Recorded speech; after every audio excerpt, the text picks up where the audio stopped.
We are the creators empowering the future of visual and sound design through advanced technology and community relationships that foster unlimited growth for future generations to come. We are IAXISRADIO, the future of radio and podcast. There is no limit to what we do. Design, create, and empower. IAXISRADIO. You are now locked in. Wake up to IAXISRADIO in the morning. The future of radio and podcast. Your number one station. You are now locked in. The future of radio and podcast. Behind the Enemy Lines is a podcast when we talk about relationships from the male's point of view. But we don't exclude the ladies. All right, so come to the front of the congregation. Now, we're going to start some trouble.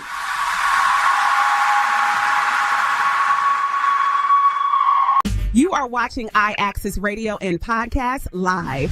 Welcome to our show. Now let's go.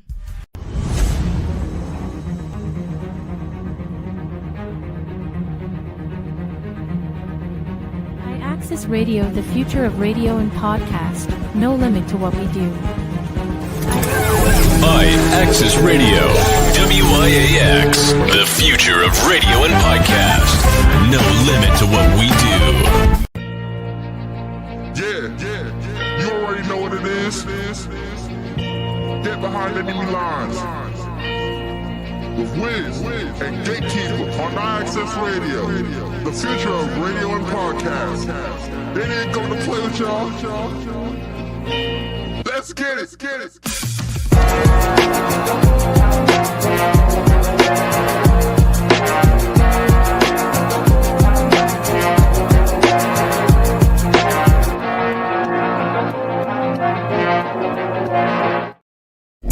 Girl, it's been a while since I told you I love you. And it's been a while since I made up for all the times I did you wrong.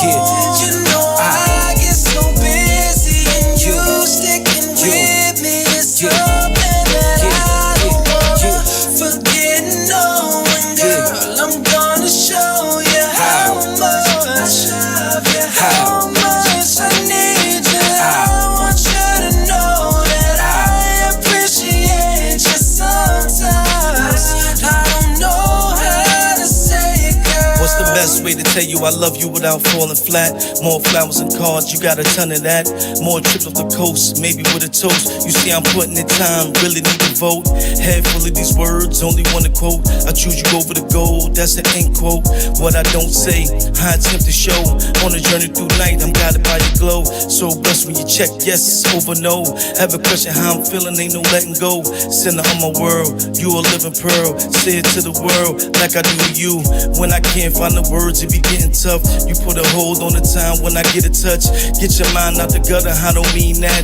On this page I write facts and I know that. It's been a while since I told you I love you. And it's been a while since I made up for all the times I did you wrong. You know I get so busy and you sticking with me is something that I don't wanna forget. No, and girl, I'm gonna show you how much I love you, how much I need you. I want you to know that I appreciate you sometimes. I don't know how to say it, girl. Most of the time I'm too focused on the grind to even let our home problems cross my mind. Yeah. I knew I should've took a step back from my rhymes, but I thought dollar signs and half-nigga dimes. That really was vibes, it never was true. I don't even know how I got up off you. Yes. Welcome back. Happy Saturday. No need to adjust the screen, ladies and gentlemen. It's Saturday, 5 to 7 p.m. you know where you need to be. And if you don't know where you need to be, we're going to tell you right now. You should be where? On IAXIS Radio, tuned into what? Behind Enemy Lines. Ladies and gentlemen, Behind Enemy Lines, a podcast where we talk about relationships for the male's point of view, but we don't exclude the ladies. All right, you know who I am. I'm Gatekeeper 718. This is my partner in crime. What's up? This is Wiz. You better line up. You heard what he said, all right? We got a fun-filled show for y'all today. We got a pioneer in the building, Wiz. We got a legend in the building, ladies and gentlemen. That's how you know when you going in the right direction, all right? They say we keep receipts. We don't got to keep receipts, all right? Episode 109, and it just keeps getting bigger and bigger, okay? Sugar Hill Records, you ever heard of them? Yes, I heard. If you haven't, ladies and gentlemen, this is why you need to tune in right now. Don't tell 10, don't tell 20, don't tell 30, tell 100. 200, 300, okay? Because we got a legend in the building, okay? Candi C. Larock is in the building, ladies and gentlemen. Say the name again. Candi C. Larock is in the building, all right, ladies and gentlemen? And we're going to get to that in a minute, all right? Y'all going to find out why she's a legend, a pioneer for what they do. Sugar Hill Records, right? They had a lot going on back in the days, all right? Yo, Wiz, she representing the Bronx, goddammit. Uptown, we in the building, all right? All right. We spoken and we're going to be heard from today, all right? So, like I said, tune in. Wiz, tell them where they can find us. You can find us on Facebook. You can find us on Instagram. You can find us on YouTube. You can find us on Twitch. All over. All right. And also, download the app. Download the app. Yes, the IAXIS Radio app. Download the app. Don't be afraid, ladies and gentlemen. Download the app so y'all know what's going on. So like I said, the fun-filled show going to go like this, all right? We're going to have a great interview. Yep. We're going to listen to some good music, some foundational music, some purposeless music, all right? And we're going to learn about a lot of things going on today. We're going to learn about a lot of things that's going on, okay? We got TYKAJA'S takes happening about 6:30, and if you don't know what that is, that's when we get in tune with the youth, right? That's my younger daughter. She has, you know, every once in a while, she's been going for a while because she had a lot going on. She's been going for a while, so she's gonna come in and give us, you know, some of those fashion tips. You know what I'm saying? Give us some of the ins and outs of what's going on in the youth, and also give us a topic to talk about. So make sure y'all in tune for that, okay? The phone lines will be open, okay, ladies and gentlemen. You know the phone number, but if you don't, I'm gonna say it a couple times so you can write it down, all right? Don't forget, all right? There's a reason why we keep the number out up here. You know what I'm saying? We don't want an even number because you guys are the fans. Shout out to Miss Green in the building. She say, "Hi guys, how much trouble we getting into today? We getting into a lot of trouble, and we going back to your era, mama. We going back to mama era. You know what I'm saying? So you staying tuned for the music. We going back to your era. We're gonna have some nostalgia. Can we say nostalgia? We're gonna have some nostalgia going on. All right, Aunt Diggity in the building. Shout out to Comfortless in the building. Phyllis in the building. We appreciate all of y'all. Please stay tuned. This is a great situation that's happening. So like I said, TYKAJA'S Takes is going to be happening about 6:30, okay? 6:45, we're going to go into Chucky's Cut, okay? That's our artist independent segment, okay? And we got some artists that tuned in today, all right? They sent in their music. We got D Chorus and Aunt Diggity, okay? We'll be dropping one of their new singles, okay? Yes. Shout out to them, you know what I'm saying? Because they're in the building working. It's called Bad Guy, you know what I mean? So I'm really interested in how this song gonna go, Bad Guy. So shout out to Aunt Diggity. Listen, when you get the vote, ladies and gentlemen, it's not just us. It's not just up to me. It's not up to WIZZ. You know what I'm saying? We are here as a conduit. You know what I'm saying? We just open the door. You know what I'm saying? So people can get an eye and see what's going on. Shout out to Cedric in the building, New York Knicks representing. Y'all won the championship. Congratulations. I don't want no trouble. I don't want no trouble. I'm just saying. So what LeBron did. I'm just saying. I ain't gonna talk about that right now. Next show. We got too much going on. Switch on to the turf. You know what I'm saying? The next garden they call it. But anyway, Chucky's Cut, all right? Listen, it's not up to us, so y'all get the vote, okay? And we got 2 ways so you can vote, ladies and gentlemen. You don't have to leave if you don't want to leave. You can vote right in the comment section, okay? 1 for keep, 2 for kill, okay? Chucky's not on the table for no reason, ladies and gentlemen. He's here to let you know if your music needs working, he gonna cut you. Everybody that's sending their music, don't just make the cut, all right? And we don't hate on any type of music. It might cost you a little bit, just a little bit. Spend some coins with us. Get your music up here and get a live, true review from the people that's watching, not just me, not just WIZZ. You know what I'm saying? Everybody gets to vote. So now, if you want to go on and vote live, you go to crowd.live, ladies and gentlemen, crowd.live, and we have the code. Hey, Go and vote and come back. You know what I'm saying? We got to treat them like Smokey. Come back, all right? Come on. Don't have us come looking for you. And if you're going to vote on Crowd.live, we have the code right there. U as in umbrella, 8, the number 8, okay? C as Ken, all right? You can do it. A as in Apple, and N as in Nancy. And you get the vote to keep or kill, okay, ladies and gentlemen? This all helps out the artists. We all been independent at some point, and it does matter what the people feel, okay? You might have a hit, you know what I'm saying? And we want to display it for you. Now, if you want your music to be heard, we do not hate on any type of music, okay? Rock and roll, you know, dance music, we don't care. Sometimes we might just play a beat. Spoken word, if you into that, we're looking for spoken word artists. Don't be afraid to get out there. This is an opportunity. If you want to make it or break it, this is an opportunity. Don't say you ain't never had a chance. Being behind the enemy lines, we give you a chance. All you got to do, MP3 format, ladies and gentlemen. And when you're sending your MP3s, okay, don't send me the, I got an Android, so the iPhone be hating on me, okay? I can't download it. I can't do nothing with it. Can't do nothing with it, all right? So get it to the rawest format as the MP3, send it into the email. If you want the email, bhlfamily52@yahoo.com. It's not hard to reach me, okay? Don't forget it's on the screen right now. It's live, you know what I'm saying? They be talking about we can't find you. We don't know how to find you. bhlfamily52@yahoo.com. Put it on MP3 format, and we can make it happy for you, okay, ladies and gentlemen? It's not that hard. Now, if you want to call in, here, I gave you time to get your pen together, all right? And I'm going to read it slow, all right? I ain't going to do what everybody else said. I almost did it, but I ain't going to fall for it. I'm going to read it slow for you people, okay? 914-716-6917. Once again. One more time. 914-716-6917. And the phone lines will be open, all right, ladies and gentlemen? So if you want to ask questions to Larock, she'll be able to answer those questions. If you want to talk about the topic that we have going on, and the topic that we got today, it's rare that I do this, you know what I'm saying? But I feel like deal or no deal, you know what I'm saying? Yes. That's what we call the topic, deal or no deal, you know what I'm saying? Because when I saw the video, and I usually don't play video because we create content, we don't steal it. But I had to let y'all hear from the horse's mouth. So we got a video that we're gonna play, okay? And I was thinking about, let's make a deal, deal or no deal. You got the deal already, Wiz. You got the money, you got the situation. All you gotta do is walk away. But how many people don't walk away and they go for that extra shake them up, and they gamble and they lose everything? Out. So we're gonna have someone that's gonna talk about a situation where they gambled and lost everything. Was it working? Deal or no deal? They said, I want to see behind curtain number 2. Zonk. So sometimes don't gamble, okay? You gotta, what's that song? You gotta know when to hold them, know when to fold them, walk away. Don't never count your money when you're at the table. That's what they say, right? Yep. Come on, ladies and gentlemen. You know we gotta do it, all right? So make sure you get out there and let people know that we live right now. We're gonna have some fun, ladies and gentlemen.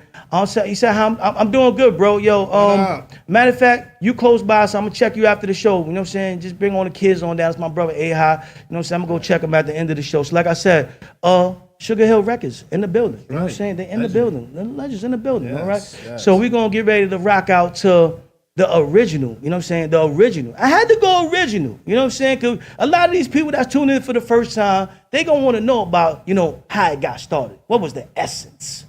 All right? So we going to go to the original, you know what I'm saying? And they said Miracle Mike, you know what I'm saying? And the ladies from the 80s. We're going to hear some Out of Control, and then we're going to bring on the one, the only, okay? Larock. From the Bronx, you know what I'm saying? And we're going to have some fun and get into this interview, ladies and gentlemen. So once again, this is Behind Enemy Lines, okay? A podcast where we're talking about relationships from the male's point of view, but we don't exclude the ladies. We ask that you strap up with us. Me and Wiz can't stand each other. But for the next 2 hours, we get along, all right? Pillow at him right now. Yeah, I know. I feel some type of way. Training season just opened up. Tag some more people. Let them know we live right now. Right. And we're going to get into it. Out of Control, all right? Oh, hold on. I almost forgot. After TYKAJA'S takes, we got Red Flag Court, ladies and gentlemen. Red Flag Court. We're going to get into that too, all right? A red flag that you might have in your relationship. You don't even know what's going on. That's right. Out of control. They out of control, Al. Let's get to it. Okay, y'all. So here we go. Oh, that ain't it. Hold on. Because that must have been the Lord saying, you know what, you done forgot something. We done forgot, Wiz. We got to thank our sponsors for today before we get into it. Yeah. We got to thank our sponsors, all right? That's right. First one we going to go to. We didn't bring this Yeah, we got Voice of Life Tea by Yes. Vocals by Jamel. You know what I'm saying? Voice of Life Tea. All right, you can have it right now, all right? That's right. Help It's me almost promote cuddling it. season again, you know what I'm Yes. saying? If the voice is hurting, if the body's hurting, go ahead, get some of that Voice of Life Tea. And for you people that like to sing in the shower, because Wiz got the album out there, right? It's coming from a certified vocal coach, all right? So go and get you some of that Voice of Life Tea. Shout out to Vocals by Jamel. She's making it happen. Get your ooh-la-las and your wee-wees on. You a mess. Also, we got Metal Mastermind brought to you by Ken Candelas, all right? Listen, certified engineer. When I told you that we do music, we don't play around. We got all sizes and shapes of listeners and specialty people that know what they're talking about, all right? They specialize in metal music, you know what I'm saying? But also, he's a certified engineer. He done live engineering, gold listening engineering. He has the gold ear. So if you want anything mix and master, feel free to find him on IG or on TikTok, Ken Candelas. Go check him out. He's a teacher certified in 4 schools. So his musical ear, he's certified. I believe in that, all right? Shout out also to The Power for the Hour by D-Chorus. Make sure y'all go and check it out. He has the book and the movie. We appreciate all our sponsors. And if you want to be a sponsor, reach out to us. Once again, BHLFamily52@yahoo.com. We got a spot for you. You know what I'm saying? We the number one, all right? Everybody's favorite podcast. Favorite. All right. So now we get back into Out of Control. That's right. Sugar Hill. She said Sugar Hill Gang. Something. We're gonna read that in a minute. Where it came from? They pop up fast. Hello everyone. Shout out to Emma Witherspoon. We got your music coming up right now, Emma. We gonna do this. The Sugar Hill Gang we gonna doing it. We doing it. Ladies of the 80s. Let's get it on, ladies and Out of Control. Out of Control. Come on, let's go.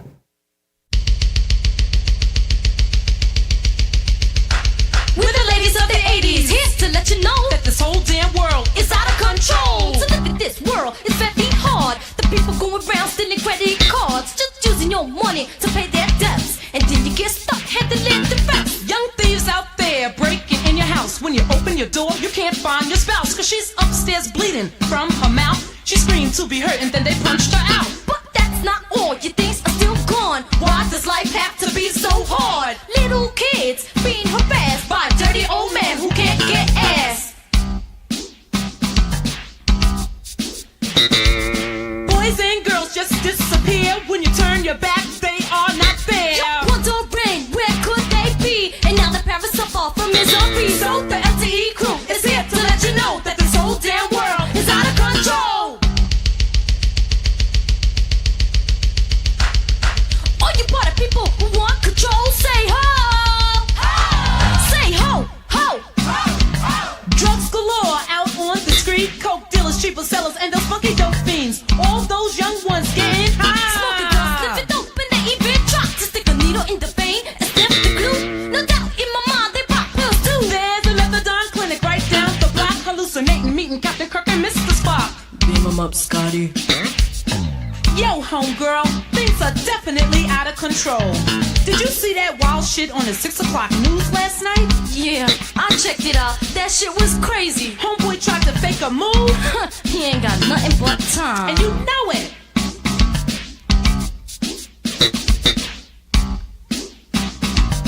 Coming home late one Friday night, thought to myself it would be alright to hang out chilling with my friends, but it ended up a night for me to regret. Came out the cab, walked up the stairs, I seen a young girl standing there. She was naked, crying, all beat up, had a rag in her mouth and her hands were cupped. I ran around the corner to the nearest phone. I reached for the receiver and the shit was gone. Can't believe they're taking our souls. Can't believe they're taking our souls. This whole damn world is out of control. All the fly girls who strive for control say ow. Let me tell you, homegirl, the other day I was on my way to work when I heard him say, I want your purse, gold watch, and all your money. Got a gun in my hand, so don't be funny. I gave him what I had, I didn't want to die. It happens to the best, you can't deny. Can't live this life without no hassles. Can't even be the queen of your own damn castle. Gotta worry all the time about nuclear war. What the hell are we fighting for? We need peace. That's right. Time today got to be changed. People getting put in front of subway trains. Can't tell the girls from the guys. And I'll tell you one thing that ain't no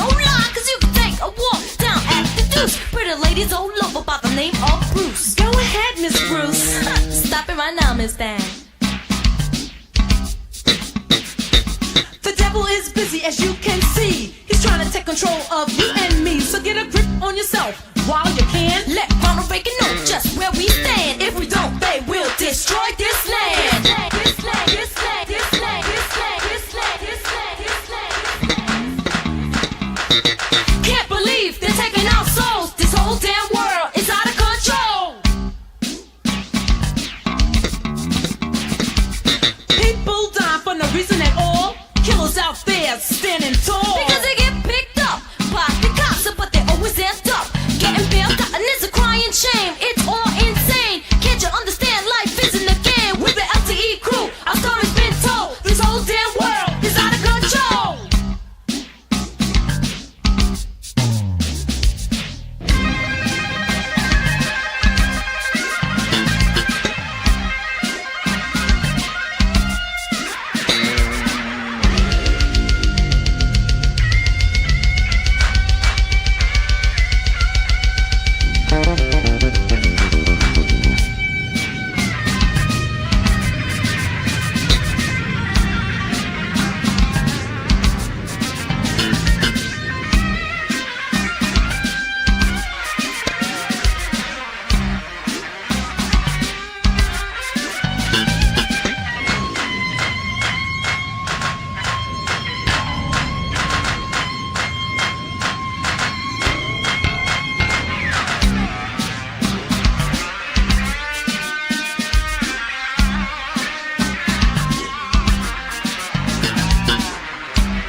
Yes. Ladies and gentlemen, we are back with Candi C. Larock in the building, Sugar Hill Records in the building, Bronx representative in the building, making it happen. And as you can hear, we just heard one of the original song, right? The original, right? That's the original, Out of Control. Don't you gotta use that big voice like when you was rapping back in the day. Don't want to hear that. Don't want to hear that. Yo, that was the original. Thank you. Out of Control. All right, that's what I'm talking about. BX, we in the building. Let's make it happen. Candi C, welcome to Behind Enemy Lines. You know what I'm saying? We Thank appreciate you for having me. that you're here. And tell us a little bit about Out of Control. You know what I'm saying? Before we get to, the ins and outs of who you are. You're a pioneer. You're a legend, and we're gonna call you that. We happy to be sitting next to you. Rub some of that legend on me. Rub some of that legend. Let me get some of that legend. Let me get some of that legend, man. So, how does it feel listening to that after all these years? You know what I mean? What kind of energy does that give you when you hear that song being played? Honestly, I love it. Back in the day, Smiley and I, a Spanish chick from the boogie down Bronx, Yes. right? 233rd and Carpenter Avenue. I met her there. And to make a long story short, we got together, we wrote the song in like a matter of a few hours that night. And to listen to that song now, I'm telling you, it's like what we wrote then is happening now, Gatekeeper. It's happening now. We were talking about sex trafficking then, but we didn't call it sex trafficking. We didn't call it sex trafficking. A little kid being harassed by a dirty old man who can't get ass. There you go. There you go. I was Little listening. kids. I was listening. Being harassed by a dirty old man. We said it then. It's happening now. So when I listen to the record, I'm like, wow, we were really saying something back then. It was years ago. I was, wild and, so on and so forth. A lot of drinking, a lot of drugs. Don't give that yet. They gotta make Keep a way. it real, right? Don't give it yet. We gonna get there. Keep We it gonna real. get there. Okay. Go. But to hear it now is like, yeah, we told the truth. Bottom line, we told the truth. I think that's the reason when I did fall in love with hip hop, it wasn't so much about living somebody else's life. It was telling you the truth and even kind of looking forward to say, hey, what I would like to see, you know what I'm saying, X, Y, Z from now. So you made a hit, you know what I'm saying? You made good music. I'm glad that you did make that song because, like I said, things are still out of control. Yes, it Absolutely, more than ever now. More than ever in 2026. So once again, welcome. We enjoy having you here, and we're gonna get into a little Q&A about you. You know what I'm saying, and about everything that you got going on. Hey, Candi, one love. You know what I'm saying, Candi, and it's with an I, not a Y.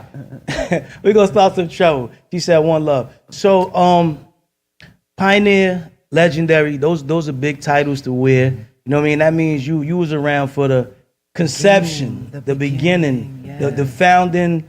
You know, parts of hip hop. Going through hip hop and becoming an artist in hip hop when you signed to Sugar Hill Records. So take us on a little journey, you know what I'm saying? Not just about your history right now, but how you saw that as a kid, how you enjoyed hip hop when it first started. You know, when did you get the bug, you know what I mean, to become a writer and then you're an artist. How was that? How we want to know Candi the kid, seeing and being a part of hip hop, and then later on Candi, the artist that got into Sugar Hill Records. Wow, I really got to rewind the tape and go way back. Most kids don't know about tape now. Come on now. You speak. I got a 16-year-old. They don't know nothing about no tape. Go ahead. Let's rewind. Yeah, we got to rewind. Okay, back in the day, basically coming from 220th and Bronxwood Avenue. Shout out to Bronxwood Avenue. Let's go. Shout out to the Bronx Boogie Down. B-boys, okay, that was my thing, all right? Good-looking B-boys would come to my building, and I would play the break beats, you know, the break beat, down, down, down, down, down, down, down, down, da, da, da, da, da, da, right? That was some fly records back then. Yeah, Fly Records. Fly Records. I still like Apache. Fly Records. Yeah, I digress. Go ahead. So I would play Apache, and several guys would come through, and I would, one at a time, I would have them dance for me because they were checking me out, you know what I'm saying, you know? And I was like, okay, if you could dance, if you're a great break dancer, I'll talk to you. That's the way it was. So I would let them break dance for me. If their break dancing was whack, I'd be like, later. So a few of them came through from time to time, break dancing, b-boying, but one guy stood out, and that was Charlie Rock.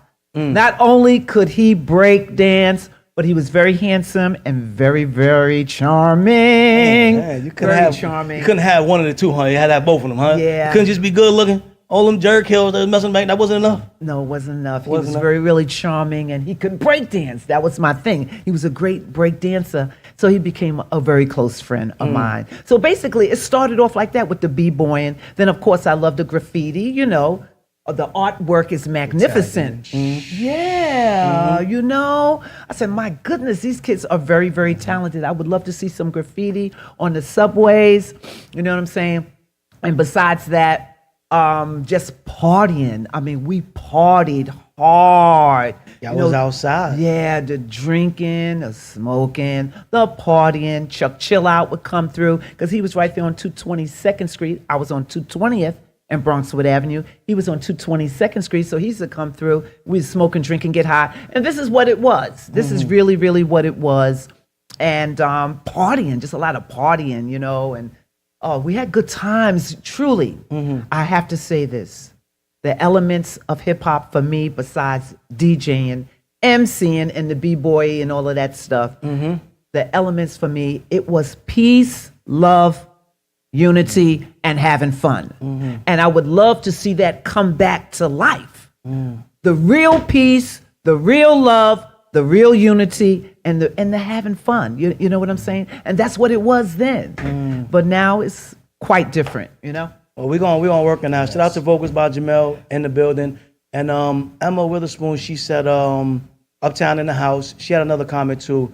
You see, history still repeats itself. Young lady, did you know it will be like this today? She asked you that question. Did you know that song would be like this today? You know that's a fabulous question because I did not know that these things would be occurring today. I did not know. And look, it's out of control still, and we working on it. You know what I mean? So when you portal, that's what it is. She opened the portal, and came through and everything came and what's happening now. Yes. Yeah. Yes, Wiz. Yes. So, like I said, for y'all that don't know Sugar Hill, you know what I'm saying? We're going to run through a list of a couple names of a couple groups that was up on there. You want to run through them? Yeah, I would Let's see love what you- to. go ahead. Shout out to Melly Mel. It's like a jungle sometimes. It makes us wonder how we keep from going under. Shout out to Melly Mel, the Furious Five, Scorp. Shout out to Barshawn. Shout out to the Sugar Hill Gang. Shout out to Sequence, Cheryl the Pearl, if you're watching. Much love to all of my label mates.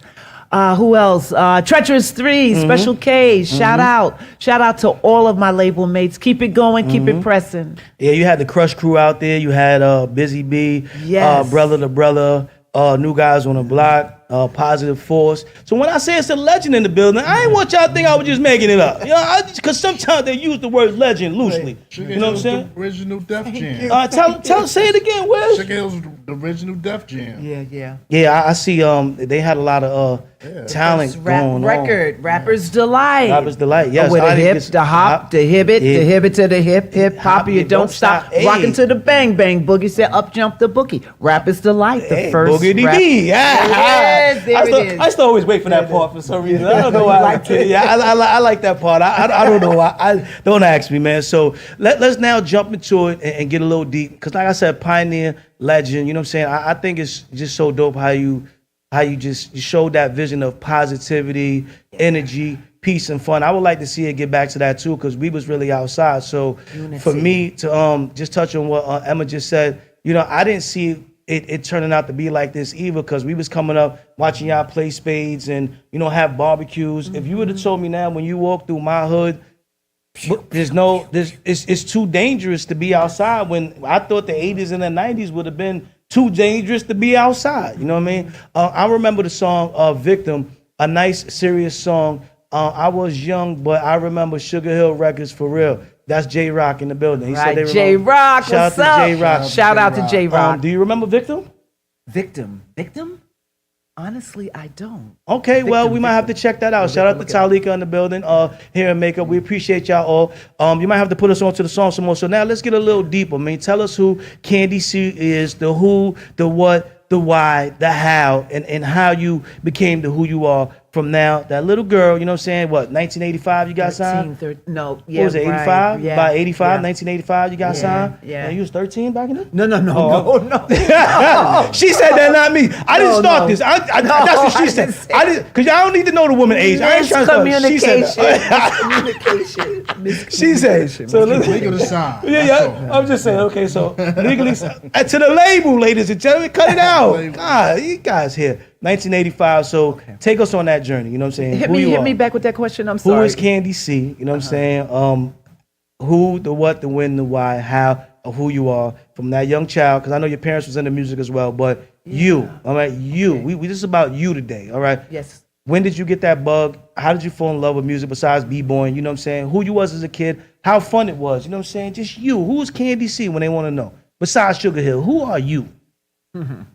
Okay, but we're rewinding. Go right? ahead, keep rewinding, yeah. Okay. Because we're WIZZ ain't messed up the tape. Cause before you rewind it too fast, you mess up the tape and you gotta try to pull it out. Yeah, that's not okay. Anyway, I feel you. but go ahead, rewind. Have some fun with it. You know what I'm saying? It don't gotta be your oldest memory. If you start from when you was 13, that's fine. Go ahead.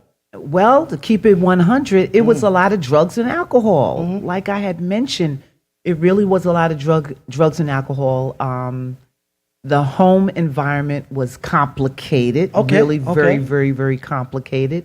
And really my only escape was drugs, alcohol, and good-looking men, So, and a lot of partying, because that was another way to escape the reality of what I was dealing with as a child. Okay. And Before we get there, you know what I'm saying? Because in between there, you was a kid, teenager, you was having some, I said 13, but before then, you know what I'm saying? Before the boys, what was school like? You know what I'm saying? Did you like school? Yes. Did you, because I remember the seesaws, you know what I'm saying? Yeah, Like, you know what I mean? Before you got to all the rowdy rough. Okay. Skelsies, yeah, what, did they have that? I know you was playing hopscotch. Yeah. All right, come on, give us some of that. Double Dutch. I know you was out there. Yeah, double Dutch. I wasn't the best double Dutch girl though. I wasn't the best, but My thing was the swings. I just loved Yo, swinging. you remember the metal swings? Yeah. You used to bust me in my head as a kid. Oh, Ooh. Yeah, but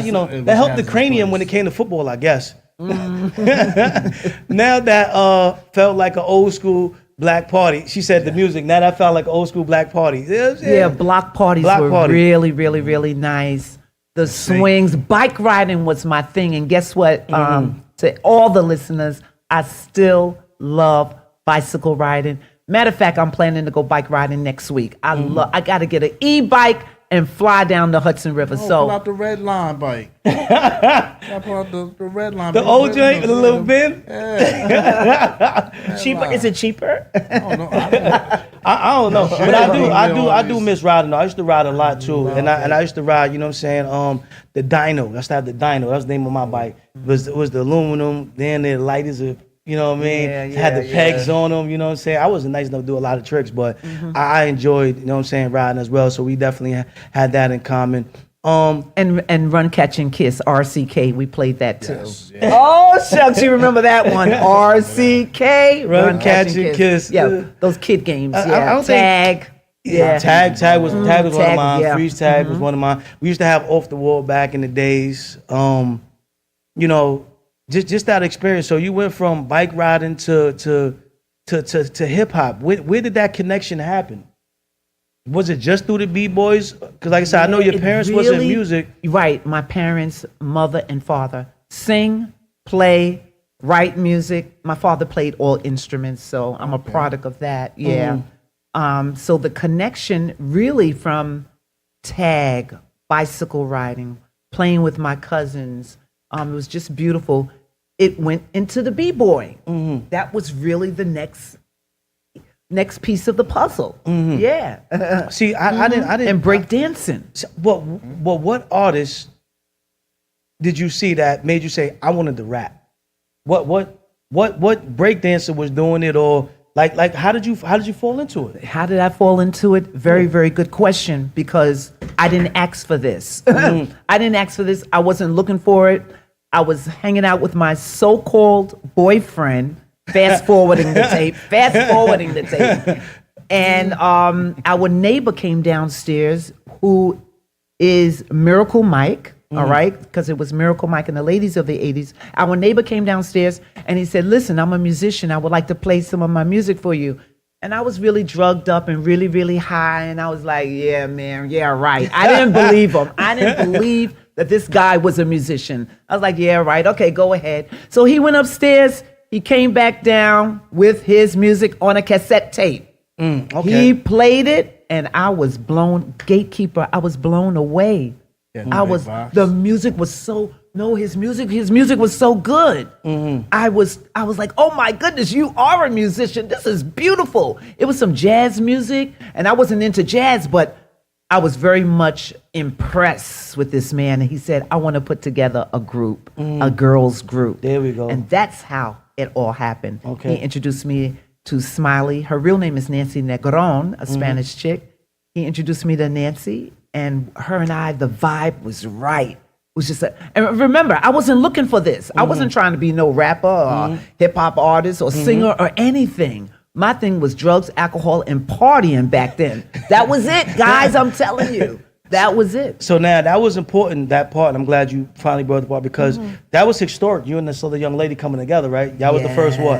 What was y'all the first of? Interracial duo signed to a legendary record label. Wow. Yeah, Ain't She's that Spanish. something? I'm African American. We are the first. Ain't Signed that to a something? legendary record label. That's what's up. Lady Red Spice is in the building. One shout out to Red Spice. She's Shout in the out. building. She's in the building. So now, I'm trying to get this, because we trying to paint this picture, you know what I'm saying? Because we want to know how we got to the legend. We got to paint this picture now. So you just in there with this cassette tape. So that's mid-'80s with the cassette tape. Because I had the record and I had the tape. So it's mid-'80s, somewhere in there. How did y'all start rhyming and rapping, though? Because we all know the little, right, we was high. So somebody just started freestyling and he said, I want you to, or did you think about auditioning later? How did that happen? Yeah, just like I said, he said he wanted to put together a girls group. And after that, he introduced me to my neighbor, the Spanish chick. who was Nancy Negron, aka Smiley C #1. Smiley C #1. Yeah, Smiley C #1. We met and the vibe was right. I took Smiley to my crib and we just started writing. That's exactly how it happened. It was like a beautiful thing. The vibe was right. I didn't even know I could write this stuff. Well, actually, no, let me keep it 100. Go ahead. Ladies and gentlemen, I only wrote one line to the Out of Control song. And that line was, the devil is busy, as you can see. He's trying to take control of you and me. So get a grip on yourself while you can. And then she said, let Ronald Reagan know just where we stand, who was the president at that time. So I only wrote one line there with that particular song. Yeah, but we were writing. And then after that, you just stayed into writing? Yeah, we just continued to write. And some of those songs that recording wasn't released on Sugar Hill Records because after our song Out of Control was released, the company went down. Yeah, we gonna get there. We gonna get there. Once again, ladies and gentlemen, you're tuned into Behind Enemy Lines. We're here with the pioneer, all right, the legend, Candi C, all right, Candi. Candi. All right, we here, all right. Go ahead, Wiz. I know you got something on the mind, Wiz. What you got on the mind, Wiz? I gotta think. So how did your hookup? Al, he ain't speaking into the mic, Al. I'm sorry. How did your hook up with Sugar Hill? It was so easy, it blew our mind. After we did the demo, back then it was a demo tape, right? So after we did the demo, Michael shopped it to Def Jam Records, and Def Jam said, nah, we're gonna pass on you. And then he went to Sugar Hill Records, and God bless Sylvia Robinson's soul. She loved us. She loved us, and shortly after that, she signed us. Oh, that's dope. That's dope. exactly how it happened. See how so we didn't do a lot of shopping, like shopping, and taking months and years and all that. It happened so fast. So my life had changed immediately. Well, yeah. I think maybe it would have been easier. Well, I don't want to say easier like that, but the accessibility to have a DJ or somebody that knows where to go once you have the product definitely makes a difference. Because when I first got into music, I didn't really have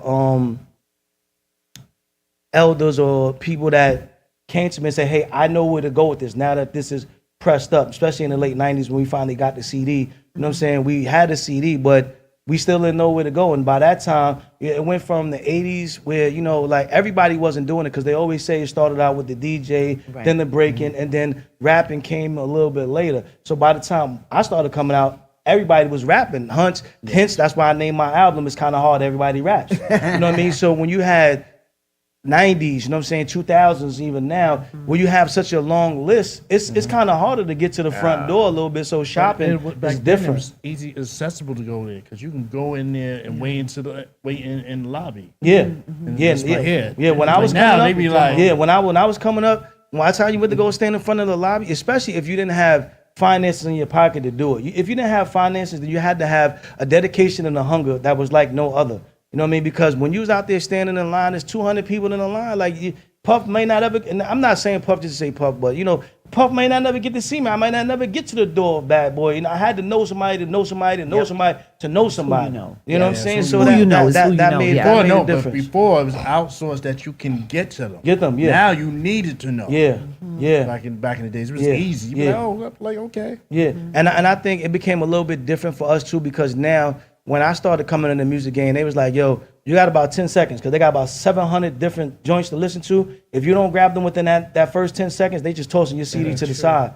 So, you know, I let that get to me a little bit every now and then. That's why I tell people now, don't get caught up and feel like you missed an opportunity. You know what I'm saying? If you really love it, keep working at it and just trust the process. Sometimes it's hard because you be listening to your temptations. Man, forget this. I ain't gonna do this though. I'm tired of this. You know what I'm saying? But we're here with Candi C, all right? Sugar Hill in the building. Legend, pioneer, you know what I'm saying? Artist, you know, we enjoy you. Woman of power, you know what I'm saying? Thank you. And pioneer, because like she told y'all, she was part of the first. Yeah, first generation, yes. First, you know what I'm saying? Generation. Female group, almost first. Is there any other female groups that was coming out at that time that you could say y'all was rubbing elbows with? Before us, Precious the Sequence, right? Cheryl the Pearl. Angie Stone, and Blondie, remember? Yes, yeah. Angie. God bless their souls. Rest in peace. The sequence, and then of course we got Larock, the first female MC, Larock. Shout out to Larock and Tia. Larock is from Sugar Hill Records. Let's see who else. Right off the top of my head, I think that's it. I think that's it. If you don't get all of them, don't worry. We'll bring them up later. Once again, ladies and gentlemen, the phone lines is open again. 914-716-6917. If you want to speak to Candi C directly, you know what I'm saying? If we're not getting to your comments, feel free to put them in there. Okay. So let's be honest. What's one thing about today's music industry that makes you say, y'all would have never gotten away with that back in the days? Well, it's kind of hard to answer that because we did use a couple of curse words in our song in Out of Control. So I guess when guys are calling girls bees and hoes, we weren't doing that back in the day, right? We weren't doing that back in the day, and I don't think it really would have been acceptable back in the day. Yeah, I definitely can agree with that. And I like where you went with that because nowadays, but you know what's funny, as you say that too, nowadays the women have taken those words that were bad and making them popular and acceptable. The women of the music today have done that. So that's why the guys feel like it's okay to say that. Because I remember someone also told me when you get to certain curse words and B words and all that, they said your vocabulary ain't strong enough.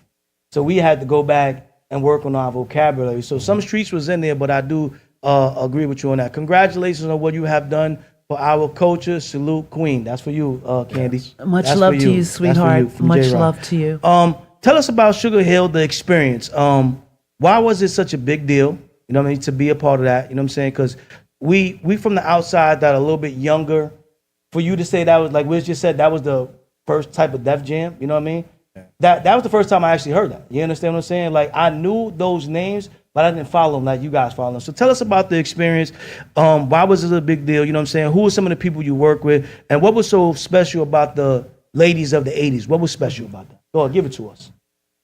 Well, I'm not going to say I worked with Melly Mel, but when we were signed to Sugar Hill Records and when we came into the studio, a couple of times he came into the studio just to help us out, you know, because we was like, wow, we're here, you know, oh my goodness, because everything happened so fast. Like I said, we just went to 2 record labels and the second record label, which was Sugar Hill, signed us. So Mel came in the studio a couple of times and helped us out, which was really awesome. We felt like really very important to have Melly Mel in the studio helping us out. Shout out to Melly Mel again. And when Sylvia Robinson would come in the studio and just oversee, watch us working, that was just honorable, you know, to have Sylvia Robinson, the owner of Sugar Hill Records, you know, just overseeing and watching us. That was so cool. And one day she came in with one of the Isley brothers. Was it Ronald? I think so. I think it was Ronald. Yeah. I said, oh my goodness. I was like, I almost couldn't even work when he walked in, you know? So it made us feel really legendary. It made us feel really, really important. And I'm grateful for that experience. Yeah. That's dope. So IG back then. Yeah, right. Imagine if you had IG. Yeah. So who was involved in creating that Out of Control track while y'all was there? You know what I mean? Mainly, like I admitted, it was Mike and Smiley. Mike put together the music. Smiley and Mike wrote the majority of the lyrics for that particular song, and I think they did a wonderful job with it. You know. When y'all went with the title Out of Control, you know what I mean? Because we're gonna say, if you don't mind, I'm gonna say this is its own category where I feel like, you know what I mean, fight the power, you know what I'm saying? I feel like there was a message in the music, you know what I mean? So can we say inspirational music? I feel your music is like inspirational music. And we're gonna get to also why she's here to promote her new single that's out right now on her site, and y'all gonna get to hear it in the middle. You know what I'm saying? Tell me a little bit about the name. Not just the name right now. We Shall Live Again. We Shall Live Again, and y'all gonna hear that. You know, this inspirational music, Hip hop. I just say music 'cause I just like music, period. You know what I mean? So it's hip hop, but I feel like it's everyday music. Don't get caught up by the word hip hop, because sometimes when you say hip hop, people get afraid. because where it's turned as of now in the later years. They think it's just going to be B-word, shut them down, do this, shoot up this, rob this, ski mask type of energy. Am I lying, Wiz? No, that's when you hear hip hop, people get scared like, oh my God, what's going to happen next? It's going to be a mini riot. So that's why I say it's music, because there's a message in the music, and we want y'all to get the message. Ronald Isley, Our Era was a great one. What do you think about some of the music you hear now? That's somebody asking you. Yeah. What do I think about some of the music? Honestly, some of the music, I'm not feeling it. Some of the music I'm not feeling. Some of the music I am feeling. Yeah, that's the best way I can answer that. Some of the music I'm not feeling, really. The whole thing, women being bees and hoes, that turns me off, even though I know some women do behave that way. And that rapper that's sending that message, right, that's his reality. So I respect that. On one hand, I respect that's his reality. That's what he's dealing with. He's dealing with bees and hoes. That's his reality. That's his message. I got to respect that. But then on the other hand, it turns me off for women to behave that way, because you're really a queen, but you just don't know it yet. I agree with that. Hair Makeup said, why is music an important piece of your life?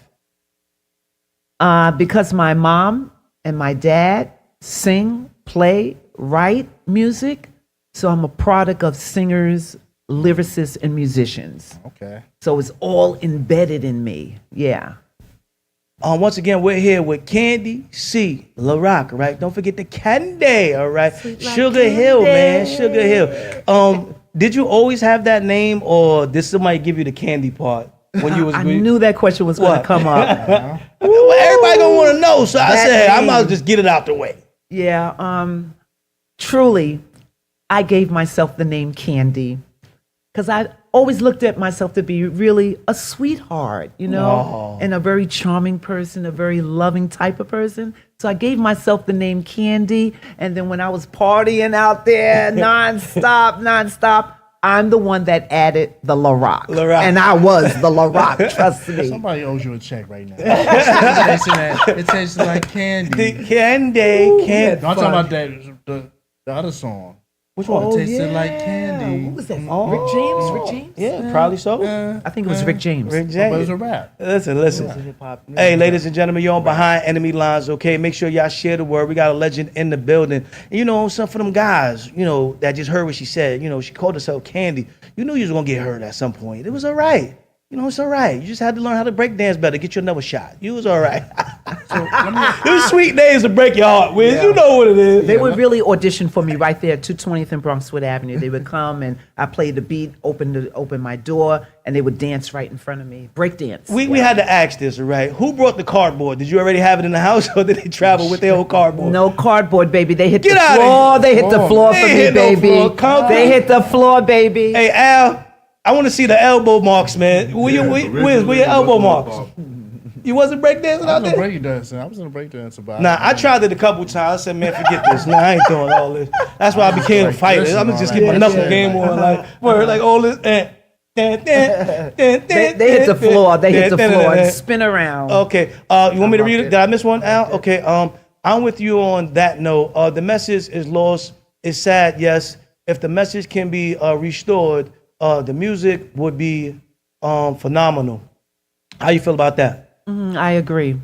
Restoration. Yeah. I think I mean we can get into that, but we'll get into that later. I think there was a strategic playing a certain music, so artists felt like they had to go a certain way to get on. You know what I'm saying? Yeah. And I think that's unfair to certain artists. And then when people do try to pivot, people clown them, or they try to be, all of a sudden you're saved, or all of a sudden you're woke, or all of a sudden, you know what I mean? I got a question too. All right, calling you live on Behind Enemy Lines. You're with Gatekeeper 718. We got WIZZ, and you got Candi C. Larock in the building. Sugar Hill. Who we talking to? Be talking to Deborah Coco from Just Give Me the Mic. Coco! Just give me the mad love and respect, and shout out to my girl Candi C. Larock. Love her to death. Great. Love you too, sweetie. Thanks for calling in. What would you like to share about Candi? Something that she might not want to tell us. Give us something. Well, I don't have anything like that, but all I could say is that she is really dedicated to music, and me knowing Candi's history and the way things kind of fell, like at that time, a lot of artists, really got the opportunities, right? You had to basically bump into producers and managers and things like that, or be at the right place at the right time, so to speak. So from my understanding, when she was presented with the opportunity, everything was falling into place, things was happening, the wheels was turning, and either was it Sugar Hill got dismantled or something happened where they never really got to do all the things that may have been promised to them in the beginning when they signed on with the label. Right. So it's just, a twist of fate. But, the record label sustained the test of time, right? Nobody knew where hip hop was going. It has grown into what it is today. And I'm just happy that she's still doing music because there's still room, regardless of what people may think or say or how people try to discredit people or not give people the big ups for the things that they contribute to the industry. She's definitely one of those artists that still has a message to be said, and it's a positive message, and it's motivating, and it gives you faith, and it helps you, in your belief and everything. And it's hip-hop, but it's, a gospel type to me. It gives you faith outside. No matter what you're going through, you can make it. And we need messages like that, just like we need the party track sometime to turn up. We need the variety. And I'm glad that she is sticking to the type of music that she wants to do, and she's not being swayed by what may be deemed popular or whatever, and she's sticking and doing the music that's true to her heart. Yes. Thank you, Coco. We want to thank you for that, Coco, because that's where I was going when I was saying inspirational, and you just came in there and finished the whole thought for me. So I appreciate you for that. When's the last time you heard Out of Control? I heard it actually maybe when was we together, kid? When I think it was about Jerry D played it. Right, DJ Jerry D. Huh? I think it was maybe, I would say maybe 4 months ago. Okay. No, I don't. At an event. Not 4 months. I would think maybe 2 months ago. Was it? I know we had boots and coats on. That's all I know. I had my jacket on. Well, that could have been. I remember I had on my brown suede boots. The weather. That could have been last week the way that rainstorm was coming down. But how does it feel to hear that song again? Even though you just heard it, 2 months ago. But even hearing it today again and seeing Candi here, how does that make you feel? How does that make you feel, Coco? No, I'm saying I was happy because I never heard it. I didn't hear it before. Oh. That was my first time actually hearing it. The remix. And then to watch her like get in her mode and kind of like go with it, and I kind of envisioned how she would have flowed on it, how she was flowing on it, just watching her do it. So yeah, it was great for me to see her in her element, rocking out with the track, watching the room and seeing everybody vibe to it and everything and show her love. I thought it was a good experience for me to hear it for the first time.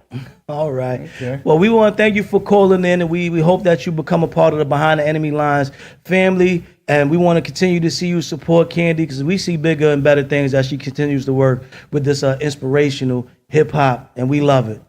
Yes. Thank you so much, Coco, absolutely. for calling. Yes. What's up. Thank you You're so welcome, much for calling, sweetie. All right, we'll talk soon. Okay, yes, definitely. Okay. All right. So let me ask you a question. Okay. Because back in the days, this was hard. There was no radio, no support for hip hop. Like now, like if you would have came out with a record like Young in Miami saying "Spin That," talking about Robin and all that, it would have been. You would have had Congress at you, all that. There would be no access. How do you feel about radio now? I'm saying, as far as how with the ladies and all that, because they gave people problems. Remember, Salt and Pepper talking like sex. They wanted that off radio. They were trying to add it. So how do you feel about how radio is playing? Or I'm talking about just the females, not even the males. How do you feel about it? As far as hip hop, how you saying the message to where females is talking about spin that, take this clothes off, this. How do you feel about it? It really turns me off. Period. I don't listen to it. Do you blame radio? Good question. Radio and social media. Okay, I think that radio and social media, it can be used for the good and it could be used for the bad. So I think it's really, the bottom line is all about money. Unfortunately. Yeah, I think it's just all about money. And if this is what's hot and popular, if this is what sells, they're going to push it. Yeah. Yeah. But I also think it's like Coco said, we have to remember that there's balance. You know what I mean? And coming up as a kid, I will say, like, my daughters, you know what I'm saying? Like I said, I got a 30-year-old, but they look at me, I play some music that's 60s, 70s, you know what I'm saying? We still got records in the house, still got a record player. And they were like, well, what do you know about this music? Why is you so old? You know what I'm saying? And it's not that I'm old, and it's not that I hate the newer music, but in the environment from which you're bringing up kids, you have to have balance. Yeah. And if you're not bringing in balance, then that kid is going to be off balance in what they think that they know, what they think that they went through, and what they think they got to do to get to where they're going. So I think the households are just as guilty. You know what I'm saying? If I didn't have a mix of the Isley Brothers, then hearing Biggie Smalls, if I just heard all Biggie Smalls, then I would have been Tim's Down, Want to Get Dirty every 5 minutes, because that's why I thought of. And at that time, Robin Steele was one of his biggest joints. You know what I'm saying? Give me the loop, give me the loop. I'm a bad boy. You know what I'm saying? So once again, if I would have just heard that and then never heard Duke, rapping Duke, you understand what I'm saying? We need to get households where there's just balance. And I think that's why you got to remember that your message is still important and there's a space for it. And we have to, with all these new platforms, but y'all should come to IAXIS Radio anyway. All you got to do is hit up Al, you know what I'm saying, the engineer, and you get your music played right here on IAXIS Radio. And there's a lane for it, you know what I'm saying? But you got to work a little bit harder to find those lanes sometimes. Yeah. Caller, you're live on Behind Enemy Lines. You're with Gatekeeper 718 WIZZ, and we got Candi C. Larock in the building. Who's on the line? This is Little Terry calling. How are you? Little Terry, can you say that a little bit louder? I'm sorry, I couldn't hear it. It's okay, Little Terry. Little Terry, I'm sorry. Okay. Welcome, Little Terry. What you want to tell us about Candi C? Well, I actually have a question for her, the superstar. She said she called her superstar. Can you hear me? Yes. It's a little low. She said you called her superstar? I couldn't hear that, Al. Say it again. I couldn't hear it. I said I have a question for the superstar. Oh, you got a question for the superstar? Yeah, sure. Give a good question. What's up, Candi C? How you doing, babe? Yo, somebody say ho. This is the creator. Oh, I got a question for you, sis. Okay, hold on. I got to tell the world. This is the creator of Somebody Say Ho. Welcome. Hello. Yeah. We get some more legendary drops. Another legend. Another legend. Coco, the legends are pulling up. Oh, did we lose her? Call back. Call on back. We didn't get your question. Call on back. She started the whole. She's the creator of Somebody Say Ho. Ho. We could talk about that for a minute. How do we go from there to you know what? We digress. We digress. So we digress. So you'll call back. You experienced hip hop from, you know what I'm saying, one of its most important eras. What is a lesson from the early Sugar Hill days that still influence you till today? But we'll get to that after the call. Caller, you're live. Terry, that you back, Terry? I'm back. I had a drop call. I'm in an area that's not too good. I'm out and about. All right, cool. Let's go. Get to your question for Candi C. Okay. Candi C. Larock. I have a question for you. Out of all the people in hip hop, and first I want to give you your flowers because you're doing a marvelous job out here, sis. Thank you so much. First things first. Now my question to you is this. Out of all the people in hip hop, out of the whole old school of hip hop, why did you choose me, Little Terry, to be a part of your song, which is fabulous? Oh yes. We Shall Live Again, which will be played a little later. I said I needed something like a strong chant or a strong line in the song that's going to really stand out, right? Mm-hmm. So I'm thinking. I said, wow, well, I met Lil Terry at Rock's Day, right, in the Bronx, the big event that's every year. I met Lil Terry, and she's the creator of Somebody Say Ho that started in the Boogie Down Bronx and went worldwide, all over the world. Say it one more time. It was started in the Boogie Down Bronx. Yeah. Ho! And it went worldwide, right? So I said, wow. And meeting her at Shyrock's Day, it was a nice vibe. We took a couple of pictures together. So I said, let me hit her up. So I called her up and I told her I'm working on a new song. It's going to be positive. It's going to be inspirational. It's going to be hip hop. The beat is going to be popping. You know, I kind of sold her into it. I said, listen, can we meet and put together some lyrics? And she said, why not? You know, why not? So I went out to her crib, you know, in her territory. I'm not going to drop where that is. You don't gotta drop that. I'm not going to drop that. But I went out to her spot and we sat by the beach and we started talking. And she immediately came up with the words, how could this be? So in We Shall Live Again, I'm talking about a lot of different issues: homelessness, mental illness, elder abuse, and police brutality in my song, We Shall Live Again. And she came up with, how could this be? I said, that's it. And she did that in seconds, you know what I mean? She did that in seconds. And before you know it, I'm writing, she's encouraging me, she's motivating me. I love me some Terry and Coco, you know, these are my people.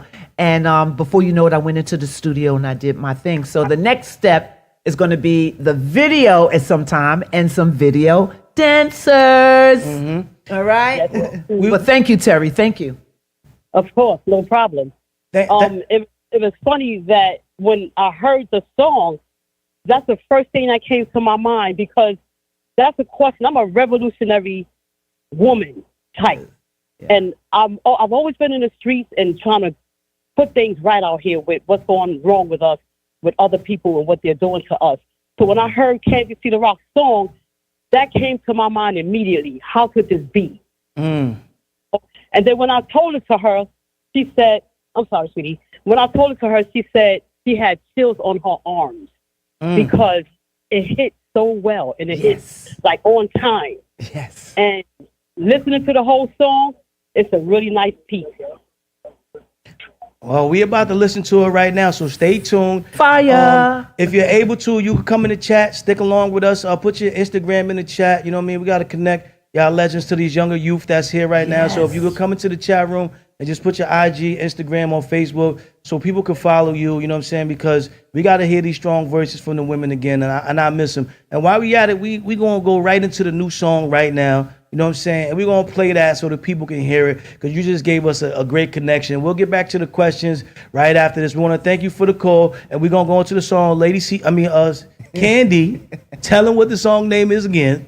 We Shall Live Again. We're gonna go into that right now, right? And we're gonna get some more questions after this. Live on Behind Enemy Lines, ladies and gentlemen. We shall. Hey yo, it's your girl Candi C. Larock, coming at you straight from the boogie down Bronx. I just want to spread some love and good vibes.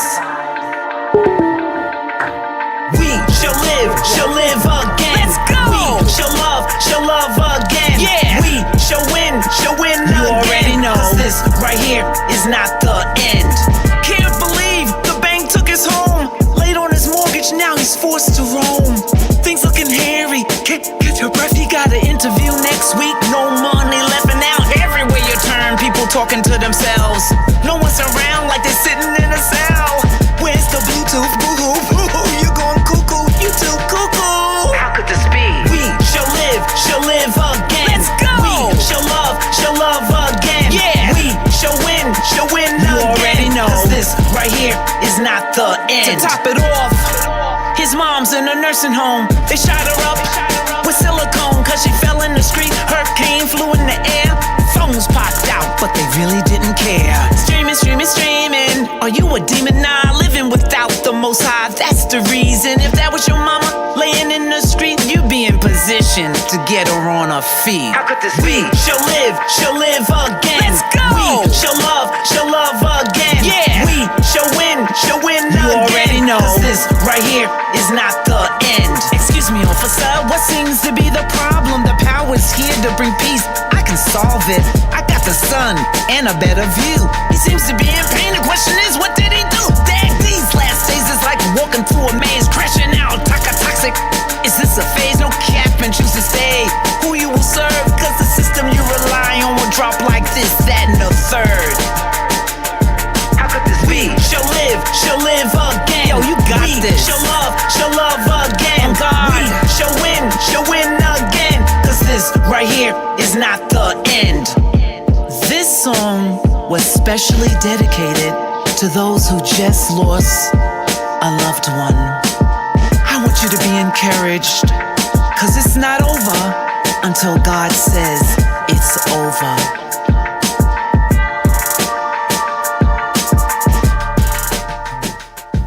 Call to them. Clap it up, ladies and gentlemen. Like I said, man, that was a great alley-oop from the caller that called in, so we had to get right to that because you couldn't have that type of interaction and then not, give the people what they was looking for in that song. I want to say congratulations for that. The vibe, the energy, the message.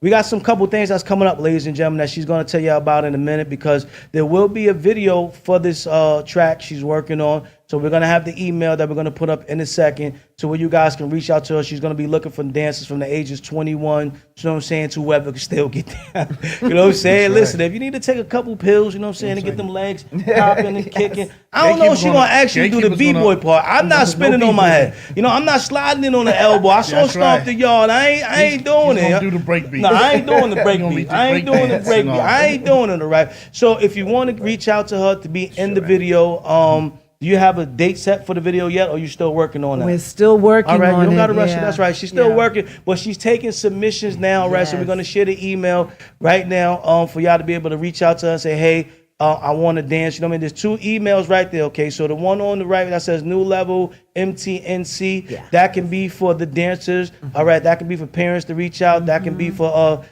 consultation, which we're getting there too, because like I said, there was so much questions coming in, we ain't even get to that part yet, but that's also why it's inspirational, because she's into consulting, you know what I'm saying, reaching out to the youth and working with them, you know what I mean, to once again live again, you know what I'm saying. So now if you see the website on the left, meeting the need of counseling, that one there is linked to her page right now, which it shows some of the consulting that she does. Also, I believe the song is up there as well, right? Yes. The song is up there, We Should Live Again. You can go up there. Can they download and purchase there as well, or is it just the spin right now?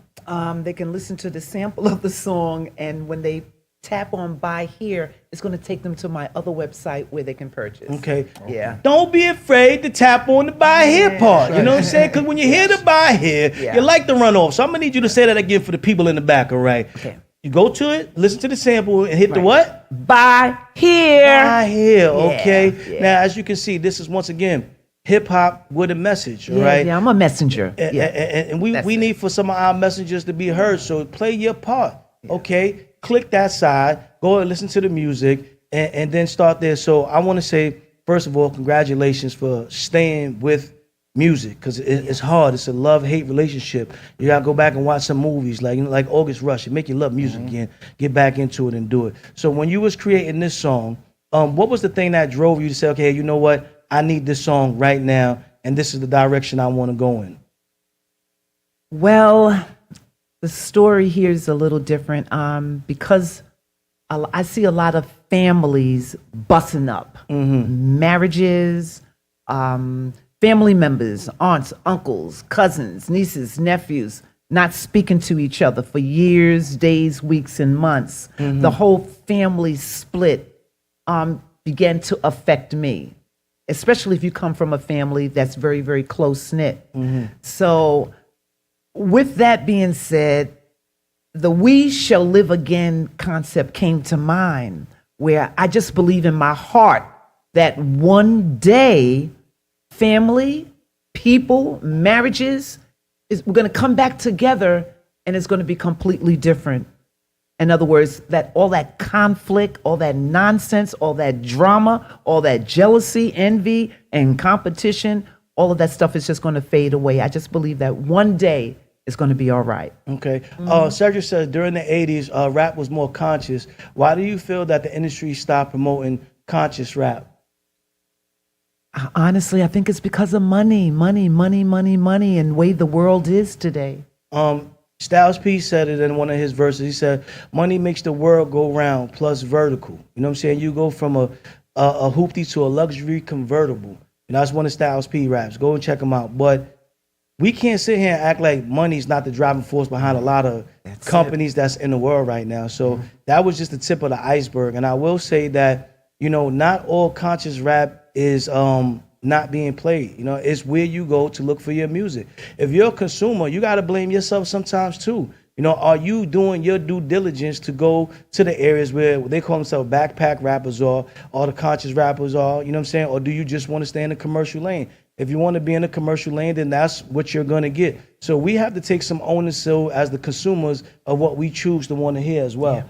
We can't just blame it on them big companies, you know what I'm saying? Right. Don't just blame them. They're going to do what's best for them. So if you are a CEO, you know what I mean, you're going to do what's best for you. So that's why every time you see me, you're going to see me with one of these shirts. You know why? It's mine. You're going to see me talk about Behind the Enemy Lines. You know why? It's mine. You're going to hear me talk about Better Green Entertainment. Why? It's mine. It's best for the company. And that's what some of them companies are doing. They don't want to go, you know what I'm saying, under the red. You know what happens when you go under the red? You know what I'm saying? Yes. You disappear. You know, you get forgot with history. So we have to blame ourselves as the consumers. Don't just blame it on the record labels, because it's a business for them, and they're going to make some business decisions. You know what I mean? Whether we don't like them or not. We're living in a time, if you say something political, they're so sensitive. Yeah, but still, just because it's sensitive, the people that really stand behind it don't leave it. Yeah, if you stand it 10 toes down, you got to get off the Power 105 and Hot 97. That's fine. That's fine. So come here to IAXISRADIO. Come to Behind the Enemy Lines. We'll say, come to the places where it can be seen. So like I said, the internet has created, like you said, a good and a bad. But what do you stand for? And then you got to find your niche and your people that are going to want to work and step with you. That's how we get to a bigger place. So we can't affect change as a whole all at once. That's why you go to a song, We Should Live Again, because it's going to take a time to get there. Yeah. You know what I'm saying? It's not going to just happen overnight. So you got those 1 or 2 people that always speak in the background like, oh, yeah. But then what are you doing to continue to make that message? When you get to a point in her website, where we just had a minute ago, when it says buy, are you going to buy? That's what it comes down to. Are you going to spend your money on, you know, or staying outside trying to get in to watch Jay-Z? Yeah, and so you got a lot of people that are afraid to choose. You know what I'm saying? So make sure y'all go to the website and check her out. Check me out. How did you get into consulting? You know what I'm saying? And dealing with that aspect of your life? Because I didn't get into the question of what happened after, you know, the close of Sugar Hill Records. I went into modeling. You went into modeling. Right. I wanted to get to. So you went into modeling a little bit, and then how did you get into the consulting part of things? Okay. Modeling, and then after the modeling, I was sitting there in my office playing the keyboards, just playing some very spiritual music on my keyboards. And I said, Lord, what do you want me to do with my life? What do you want from me?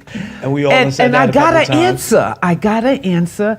And the answer was, I want you to create a speech and go to Horizon Juvenile Detention Center and speak to the girls there.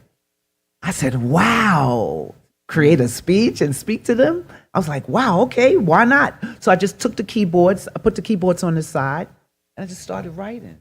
And before you know it, I ended up at Horizon speaking to these girls, and it was such a blessing because I found out my lanes. My lane is entertainment, music, modeling, acting, the whole nine. I'm a multi-talented, gifted entrepreneur. So I put the music on the side, and I got with these girls, and I was like, wow, I could really relate to them, you know, where they are and what they're going through, because I was a troubled teenager. I was labeled a juvenile. So when I connected with these girls, I'm telling you, for me, it was a taste of heaven because I could come, add value to their life, and be a blessing to them. When you say you was labeled a juvenile, who labeled you like that, and why did you feel you followed through on that? Honestly, you know, I'm gonna always keep it 100. I was wild. At the age of 13, I wanted to do everything a woman does. Okay, you get it? Yeah. So along with the drinking and the smoking, I was out there. I was really out there, and I hated school. And now I'm an educator. I'm an educator as we speak.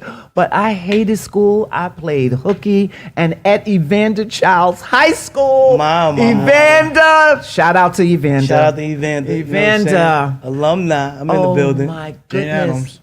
He wasn't there. Okay. He don't make the cut. He'll make the cut. He'll make the cut. He'll make the cut. But in Evander, I was literally pulling kids out of the classroom to come smoke weed. That's what I did. I would be by the door. Yo, I got it. And I was pulling kids out to smoke pot. So I never really went to Evander. I was a dropout.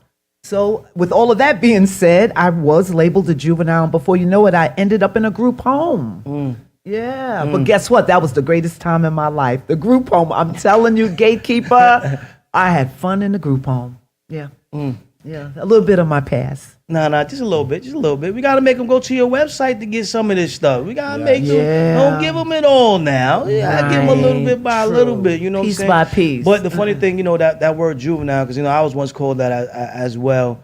And I think, until we run into the right people, we don't know that we doing wrong because we doing what we think is hip. Yeah. You know what I'm saying? We doing what most of the other people are doing because they're failing academically. And we know when you struggle academically, especially when it comes to reading, a lot of us is like, yo, bump this. You know what I'm saying? I ain't going to do it no more. So for you guys that think that you're a juvenile, it just means you need a little bit of help and get around the right people. And once you get around the right people, you realize you were just a little bit miseducated. So that's why it's dope to have the music that you have and why you're still working on it in that genre. It's a beautiful thing, you know what I mean? And music with a message, there's a place for it. So whether you call it backpack rapping, whether you call it conscious, woke, it's still music. You know, that's why I keep going back to it being music, all right? Used to work in Evander, and the marijuana smoke is still in there even more now. Oh, I believe you. And vaping. Listen, but today's kids, it's a little bit different, you know what I mean? Because I feel like they've gotten away with the excuse, you know what I'm saying? Spit a rod, spoil a child. You've heard that, you know what I'm saying? And that's not just physically whooping tail. I think a lot of people get that misconstrued. It just means having accountability. You know what I'm saying? You have more parents that are absent from the household. They're leaning on AI to raise their kids. And once again, the kids are becoming more gang affiliated earlier. You know what I'm saying? So I blame a lot of these gangs too, because you're taking on a kid that's 7, 8, 9 years old. Those. You're supposed to be trying to deter them from the streets at their age. You know what I'm saying? Not take advantage and use them. You know what I mean? So when these kids, they need a blunt to go to the bathroom. You understand what I'm saying? So even how you may have been smoking weed because you wanted to grow up and party faster. Right, 13. Now at this age, they need it to function. They've been taught that they need weed to function, which I think is a whole nother that's heartbreaking. A whole nother area of which so that's why you smell the weed smoke everywhere. And then now that everybody feels like it's legalized. When I look at it, I look at when people were smoking cigarettes when I was a kid. If you didn't have a cigarette, you wasn't cool. You understand what I'm saying? They even had the candy cigarettes. Kids was buying candy cigarettes. Think about it. We had the candy cigarette. Yes. So the things that was programmed in our head, but then we don't have the balance on the commercials like we used to have. This is your brain. This is your brain on drugs. This is what cigarettes do. So at least when we had a medium, I think it was easier to get back to a place where we can have the kids function without needing that. So once again, the onus is on the parents that are having these kids that are not ready to be parents. Me growing up had village. Yeah. We had a village. We couldn't do something without somebody. Look, put that down. You listen, you have respect. You know, that didn't have to be your mother. You know, and she gonna tell your mom because she gonna get on you and tell your mom. Your mother's like, all right. Now, like, why you talking to my child like that? No. Yeah, it gets crazy. It gets crazy. So, ladies and gentlemen, like I said, this is Candi C. Larock, Sugar Hill Records, BX's own. All right, still around, legend, pioneer. Tell them where they can find you. You know what I'm saying? Where they can find the new music. We definitely gonna play this song again at some point. We got more questions that we go for days. You got questions, still fill them in the chat. We're going to switch gears in a little bit. We're going to go to TYKAJA'S takes in a second. And like I said, TYKAJA'S my daughter, and it's a great time to bring her up. Why not have two legends together? She's doing her thing, you doing your thing. You know, this is like, they say we don't, you know, that's why we say we don't forget the ladies, Wiz. You know what I'm saying? We talk about relations, but we don't forget the ladies. So the ladies are well represented in the building today. Tell them where they can find you and where they can find the music. Okay, Facebook, it's Candi C. Larock. On Instagram, it's Candi C. Larock. Candi spelled Candi. Not a Y. Right, with an I, right? Candi C. Larock on Facebook, Candi C. Larock on Instagram. And the nonprofit working with troubled youth is Meeting the Need Consulting. meetingtheneedconsulting.com. You can also find the song there. It'll take you to my next website, which is extraordinaryvictory.com. Okay, Extraordinary Victory. With an X. With an X. BX is well represented. Guy ain't gonna mix it. We ain't gonna mix it. So like I said, ladies and gentlemen, legendary, pioneer, all right, Candi C, all right. Make sure y'all go and follow her, y'all support. We're gonna have follow-up questions. We're probably gonna do a part 2 to get to some of the other stuff, because like I said, it's just so much that was going on, and it's just great to see that you made it from a juvenile misfit, all right, to now you're delivering the message, okay? So like I said, every road and every obstacle that we are on, every journey, don't beat yourself up or where you at in the journey. Just continue to step forward, because a lot of times we forget that, all right? And we think that, you know, because we're in a certain place that, you know, we don't know where we want to go, what we want to do, and we feel like we're not appreciated, right? Your message needs to be heard, and you just got to find out the right outlet, the right plug-up situation, so the message can be heard, and that can be happening, all right? So y'all continue to do what y'all do, and we're going to continue to do what we got to do. Wiz, you got any other further questions before we go to TYKAJA'S takes? No. We shall live again. Oh yeah, we gonna talk about We Should Live Again for the still. We still got 45 minutes. We gonna keep bringing that up. The show ain't over. We gonna keep bringing that up. The show ain't over. So y'all keep those comments coming in. Like I said, we got Chucky's Cut. That's gonna be happening about 6:45. All right, D Chorus, Aunt Diggity in the building. We're gonna have that, and then we got TYKAJA'S takes. She's coming on right now. All right, we're gonna switch to a video, or we're gonna play the song again while TYKAJA comes on. And TYKAJA, like I said, is the youth. All right, the youth. So we're gonna have a pioneer in the building with the youth. You know what I'm saying? So we don't know which direction this gonna go in, but we here for the shenanigans. All right. So once again, Behind the Enemy Lines, a podcast where we talk about relationship for the male's point of view every other Saturday, 5 to 7 p.m. right here on IAXISRADIO. Go tell a friend, and we're gonna get into TYKAJA'S takes, ladies and gentlemen.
Welcome back, ladies and gentlemen. We are live on Behind Enemy Lines, and we're back with TYKAJA'S takes. As you can see, she's over here talking about I need to approve the pictures. I am the approval. I am the parent. I am the spare the rod, spoil the child. I am the approval. Okay. First off, like we said, ladies and gentlemen, every other Saturday, 5 to 7 p.m. Make sure you tune in. From the far left, you got my brother WIZZ in the building, always causing trouble. And then you got Candi, Larock, Sugar Hill Zone, Pioneer, Legend in the building. Forget about me, I'm just the gatekeeper. Follow me, Gatekeeper 718. And then you got TYKAJA'S takes, and we making it all about her. TYKAJA is my daughter, part of the three, the Trinity, you know what I'm saying? Talika, Dajanique, and TYKAJA. Congratulations, first and foremost, to you, TYKAJA. She's made it to the Nationals in Iowa, so we're leaving in a couple days to go and compete in the Nationals, and that's why Al put together that great video. She's been doing some amazing things with the track. How do you feel about making it to Nationals, youngin? I'm actually excited but scared at the same time. What makes you scared? Because Iowa is bigger than where I was at before. Like, I went to North Carolina, and it was like a lot of people who knew exactly what they're doing. But now I feel like when I go to Iowa, it's just going to be even more people, like, just doing better. But I'm happy that I'm going to get the experience and to learn from other people. All right, Candi, I'm going to ask you, what advice do you have for a person that's speaking like that, going to Nationals? What do you think? Woman to woman, let's get some power going. I'm telling you, I think it's amazing. Congratulations. One thing I love to see is our youth excel. That truly blesses my heart. And I know that you're going to do great, and you're going to learn a lot from this experience, and you're going to be able to share it with others and encourage others to be the best that they can be. You know what I mean? WIZZ, what you got, WIZZ? Hey, you got this. Remember. You got this. Keep on doing, keep on pushing. Don't give up. Just keep on and enjoy every challenge you comes up your way. You know, I will say that to your parents out there, pay attention to your child. When they say they are interested in something, get them in as soon as possible and don't judge it for what it is. So whether it's drumming, stepping, dancing, singing, flipping, even if you don't think they're good at it, you know what I mean? Because I will say congratulations to all the strides you've been making in the last couple of years. And I think that'll also be a boomerang back to what we said earlier, how to get the message back and how to get the kids back involved again. We got to get them involved in things that show them another path besides what the local corners have to show them. So we can show them something more, then this is what the product you can be. So in the last 2 years, I will say I'm very proud in the strides that you've made from going from 100 sprint, 200 sprint, 100 hurdles, shot put, you doing javelin now. And we met a young man that was at the track with her in Mount Vernon the other day that does discus, and she's actually thinking about trying discus now, and also doing a relay. Shout out to the Bronx Tigers and all the athletes that they're sending out there to Iowa. And shout out to all the youth programs that are doing the right thing, not taking advantage of these kids and giving them an opportunity. So it's great to see the growth that you are having. I'm very proud of you. It's not easy, you know what I mean? So I might be out there as a super dad sometimes. I'm like, God, this kid can't get it right. But it's not that you can't get it right. It's that we want to see you continue to fight through the process and not quit. Because sometimes when these kids hit hurdles, when they think it's going to be easy, and then they get out there and they freeze up sometimes, and they start to doubt themselves. So you see you've been improving because your ability to believe in yourself is now closing that voice of the doubt, you know what I mean? So like she said, we should live again. That's what we're talking about. Close the door on doubt and open the door to opportunity. And we shall win again. As we shall live again, we shall love again, and we shall win again. Ladies and gentlemen, that's the hook. That's the hook. I didn't make this up. I did not. It happened organically. All right? It happened organically. I didn't make this up. It happened organically. We shall win again. So give us your fashion take, all right? I know you always got a fashion take for us. Give us a fashion take. Okay. My fashion take for today. Can't wait to hear this. It's not really advice for anyone. It's more, actually, no, it is advice. It's more of a statement for all the people. So for a lot of people, a lot of kids my age, they be wearing designer and all stuff, but some of the designer stuff be ugly. Mm-hmm. So it's like you wearing something expensive, but it's ugly. Ooh. And then there's people that wear regular like design, but like I want to say like Puma, Nike, all those kind of designs, and they're cuter and they look better. But people who wear designer, they're trying to make it seem like, you know, they're ugly and all that stuff. Like, you guys know those ballet Puma shoes? I love those shoes. They're so cute. Yeah, they're nice. I like those. And they came out with an Adidas version, and some people are hating, but they're the same people walking around with those ugly Bottega shoes, those ugly Balenciagas. Like, y'all want to wear expensive, but not cute expensive.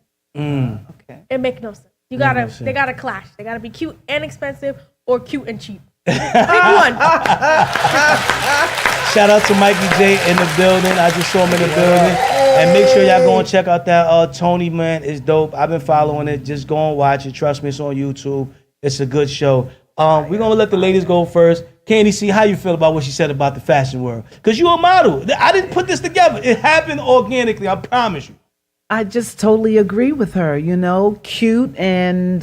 cheap? Yeah, she's one or the other. No, cute and expensive or cute and cheap. Not cute and ugly. Right. Expensive and ugly. It just doesn't work. It don't blend. So I'm feeling her, and I agree. Yeah, definitely. Wiz, how you feel about that? I'm for that. I'm saying why, spending some $60,000 on that you don't know if you can wear next year. Yeah, I agree. I didn't even think of that. Yeah, I agree. I just say this, you know what I'm saying? Coming up for me and for us, I mean, finances played the part in what a lot of people had to wear, right? And a lot of people took what they was wearing and still made it fashionable. That's what makes fashion fashion. It's not about how much you spend on it. It's how you put it together. You know what I'm saying? And that's what made the 5 boroughs special anyway, because every borough kind of dressed it a little bit different. And then when you got around more, you knew how to put your closet together a little bit better. You know what I mean? So for me growing up, it wasn't just the name, you know what I'm saying? Because I one year for Christmas, I got a pair of K-Swiss. I didn't know what the hell K-Swiss was at the time. But you think I had a choice of what I was wearing? No, I put on that K-Swiss and I made it the best of what I could. So we grew up with the thought that having every Jordan was not fresh, was not fly. You know what I'm saying? Having different styles and was able to rock them, whether it was Adidas, whether it was Puma, you know what I'm saying? Whether it was a BK, you know what I'm saying? Then you had your Nikes, you know what I'm saying? And then it went to different Jordans, even the Bo Jackson. I think as we get back to making the clothes look good and the clothes not making you, we can help fix that problem. The outfit don't make you, you make the outfit. Shout out to producer P, I just said that. So what have you learned since we ain't seen you in a while, and what is something you want to learn?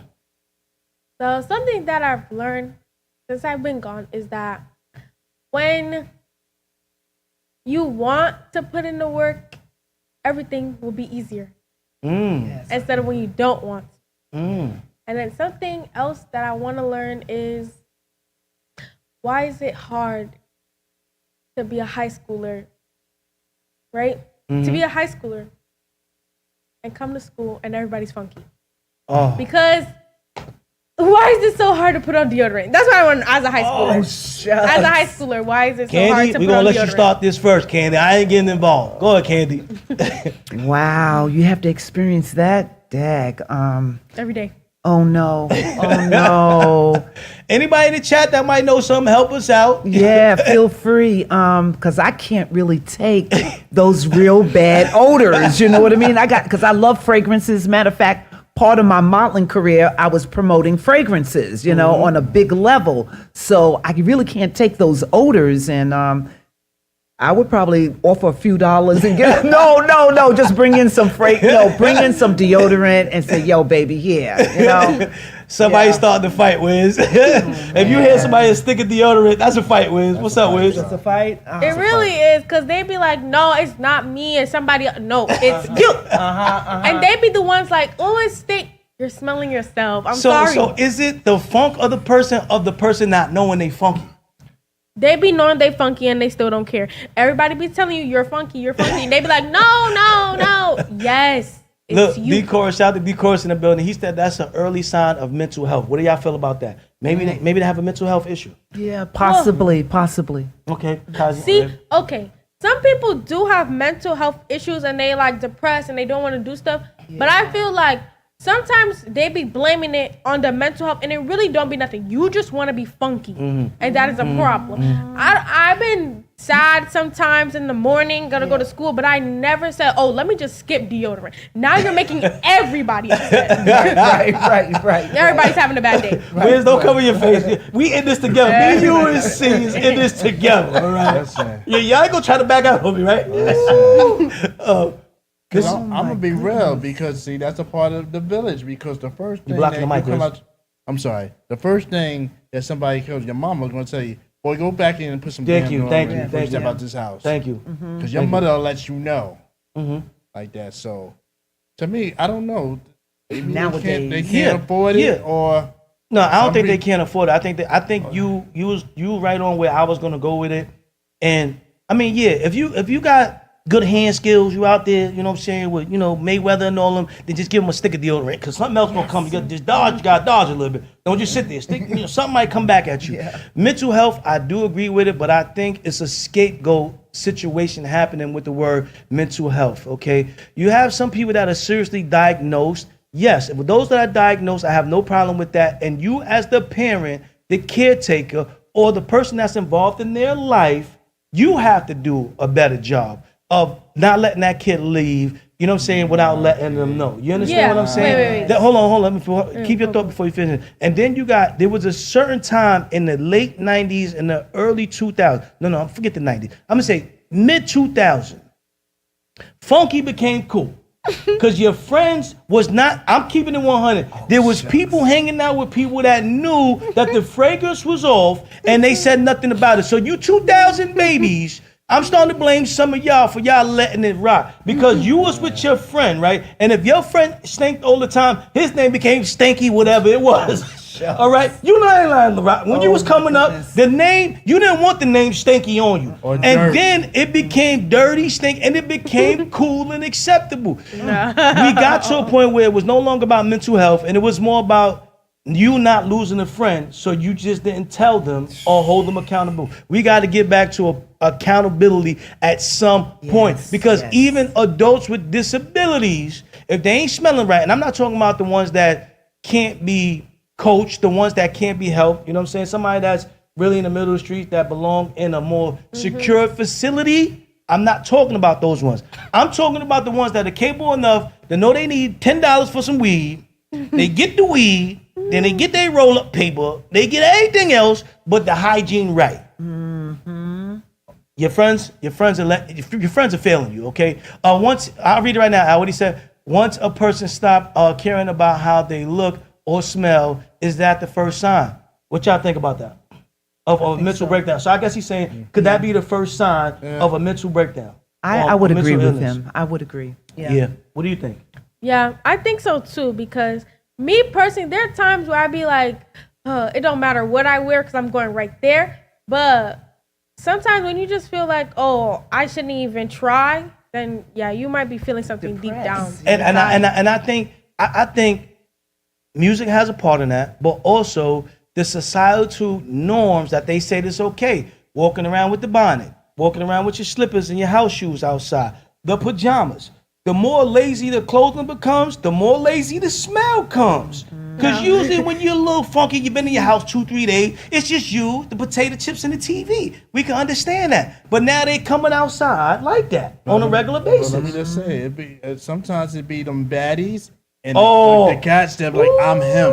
I'm him. Yes, it is. The baddies and the I'm hims. Yeah, it do. It really do. Because there be girls in my school and some of them be so pretty. They dress so nice. They wear expensive clothes. But like you go next to them and you be like, ooh.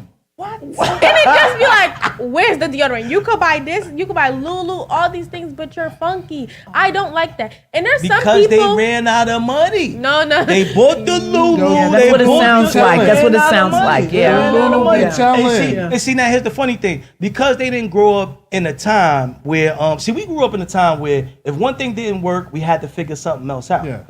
They're growing up in a time that if if it doesn't work out, they just like screw it. Instead of, if they don't have AI or somebody to tell them this is the next step, some of them will just stop at that step. ChatGPT gonna tell you to so put that if deodorant it wasn't, because a lot of us didn't have deodorant sometimes, right? So they didn't care if they used baby powder, baking soda. You understand what I'm saying? Toothpaste. They will find substitute to make sure, because you didn't want the label as being the funky kid. It wasn't cool. And then it became like, even on the Charlie Brown commercial, it was only one. I mean, the cartoon, it was only one that had a dirt pal. It wasn't all of them. Now it's totally flipped. Everybody got a dirt pal. So they're like, yo, we cool in the game. Yes, and all the people who funky, they all band together, be walking around the school, don't come to class. Yup, stay outside, because I don't want to smell that in the classroom. Whoa. There's been times where I literally went to the bathroom at least 3 or 4 times in the class just to smell fresh air. Like, it's crazy. Like, I don't know if it's down there, right here. Like, it's really bad. It's really bad. Like, I don't know why is it such a problem to get in the shower and take a bath. And you know why? And you know why also? We need to bring back hygiene classes in school, and it needs to start early, as early as a 5th grade. I would say 5th grade, even 3rd grade. You know what I'm saying? The kids need to learn earlier, because some kids don't know. Because you know how certain people,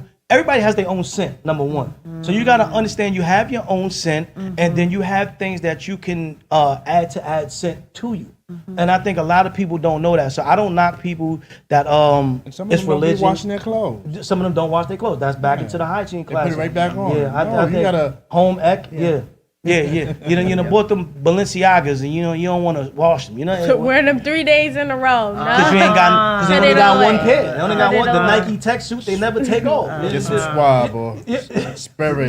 Designer clothes. Designer clothes. Ladies and gentlemen, I know we're running a little late behind. Okay, this is the Gatekeeper. You got TYKAJA'S takes over here on the right. You know what I'm saying? You got Candi C in the middle, and then to the far left you got WIZZ. We're gonna go into Chucky's cut right now. I know we're a little bit behind. We're gonna go into Chucky's cut, and then we're gonna come back and we're gonna pivot to the topic a little bit. Chucky's cut is our artist independent segment, okay, where we give artists an opportunity to have their music heard.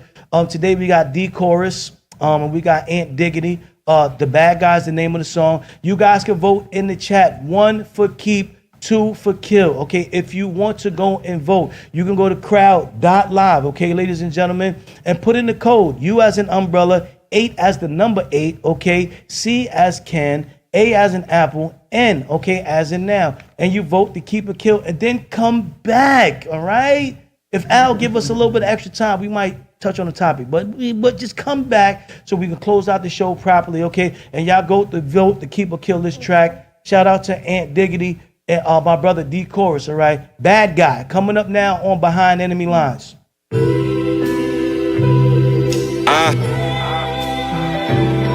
Greatest Chef Flynn, Diggity. Blind boss told me, embrace being an asshole, then your life would be better. Turn hood manners into good manners. Even took a seat when they couldn't stand us. Stand up, never kiss ass twice. It's okay to be the bad guy. It's okay to be the bad guy. You ain't gotta be the good guy. It's okay to be the bad guy. Never kiss ass twice. The time when emotions were dead and gone. Used to wanna fight the world, now I'm getting soft. Couple feet in the house, not the prison yards. From skipping class, now it's all principal. School of hard knocks on the ring can. Crackers in the hallway still sleeping. Do we throw them out or do we feed them? Cause you still want hoes or love Jesus? Is it more than confident? Pointed at my moral compass. Still trying to find a wife. Hopefully my mind is right. Searching for my mama type. Joy in the crying eyes every time I yell. Silent vibes.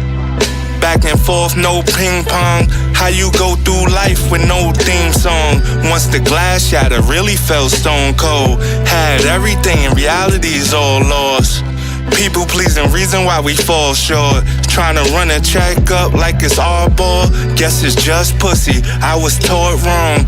Once you learn the words, everybody sing along. It's okay to be the bad guy. You ain't gotta be the good guy. It's okay to be the bad guy. Never kiss ass twice. Turn hood manners into good manners. Even took a seat when they couldn't stand us. Stand up, never kiss ass twice. It's okay to be the bad guy. It's okay to be the bad guy. You ain't gotta be the good guy. It's okay to be the bad guy. Never kiss ass twice. I keep saying I love him, that's a lie. Should I go to the church, yo, and testify? Them shrooms got me feeling like on top of the sky. Remember they tried to ditch me cause I had a 9 to 5. But when I drive through the block, I don't see them guys. Heard the feds gave everybody 25. Should I write them a letter say I'm proud of you guys? But it break my heart, I really love them guys. I said some addicted, some evicted. Brain blown out, man, cause of bad decision. Should've took my glasses, man, yo, and see my vision. Now you spend half of your life in prison. God damn. It's okay to be the bad guy. You ain't gotta be the good guy. It's okay to be the bad guy. Never kiss ass twice. Turn hood manners into good manners. Even took a seat when they couldn't stand us. Stand up, never kiss ass twice. It's okay to be the bad guy. It's okay to be the bad guy. You ain't gotta be the good guy. It's okay to be the bad guy. Never kiss ass twice. We go back and listen to it again. But you can ask that live if you want. Welcome back, ladies and gentlemen. It's Behind Enemy Lines every other Saturday, 5 to 7 p.m. All right, everybody's favorite podcast. And like I said, ladies and gentlemen, I just orchestrated. You know what I'm saying? But she told you, Candi told you, there's a message in the music. TYKAJA came up with a message, and then we got D-Chorus and Ant Diggity with a message. All right. So if you're missing all the messages today, go back and rewind the show, watch it 100 times. Candi had a question, you know what I'm saying, for the artist that put that together. So go ahead, ask that live. Why not? Yeah, the question was, is it okay to be the bad guy? Are you actually saying it's okay to be the bad guy? Is that a question or a statement? I'm not too sure. Okay. Other than that, I love the song. Okay. I just need to understand it a little better. So D-Chorus, I know y'all on the line, you know what I'm saying, somewhere in the chat. So either y'all can call in and tell us, or y'all can text it in while we still got time. Al, we appreciate you. Sorry for going over. Al, we doing the best. He said statement.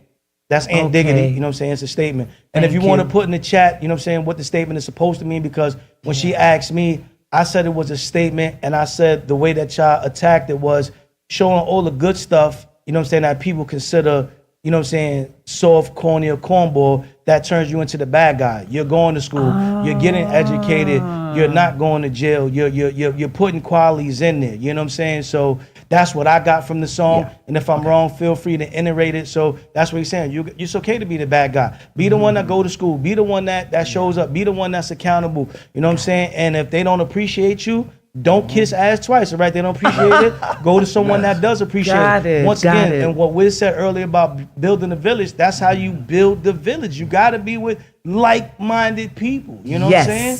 Yes, that's exactly what the message is, Gatekeeper. I appreciate you, baby. You know, I love y'all to life, man. Y'all make me love music again. Wiz, how you feel about that, Wiz? That's fire. That song is fire. I like the message. Yeah. And really listen to it. Youngin, how you feel about it? You can be honest. Be honest. Yeah, keep it 100. Keep on it. It was actually a good song. It's like a low, mellow kind of song. Yeah. Okay. That's what's up, you know what I mean? So yeah, y'all doing y'all thing. Continue to work, man. I know they're gonna have visuals coming up. And once again, all right, Candi C, we'll be having a video shoot coming up. So if y'all interested in being in the video, we're gonna post up the information for y'all to reach her again. Okay, that is the email, okay? Any one of those emails, but the one to the right that says New Level, that is for singers. No, I just want to say dancers, parents, children, organizations that want to reach out to her, find out, because I seen her on a picture with Les Brown, you know what I'm saying? Les Brown is one of my favorites, all right? So my uncle also works with Les Brown. God Jazzy Rainey, you know what I'm saying? So Les Brown, It's Not Over Until I Win. That was one of the joints I listened to for him that really got me through a lot of situations. So I like Les Brown a lot. So feel free to reach out to her at New Level, okay? If you want to check out her website, make sure y'all go and do it. It's to the left. Meeting the need counseling or consultant. I apologize. Make sure y'all go and check that out as well, okay? Candi C, she ain't going nowhere. Pioneer and legend, all right? We're going to keep working with it. So we're going to continue to talk with TYKAJA. I know you have more to talk about, TYKAJA. What else is on your mind? So my topic is, can your parents tell you who you can and cannot be friends with? Can your parents tell you who you can and can't be friends with? Candi, we're going to let you go first, then WIZZ, then me. And y'all in the comments, y'all go ahead and answer that. You know what I mean? You know, it really depends on what type of parents you have. Okay. Right?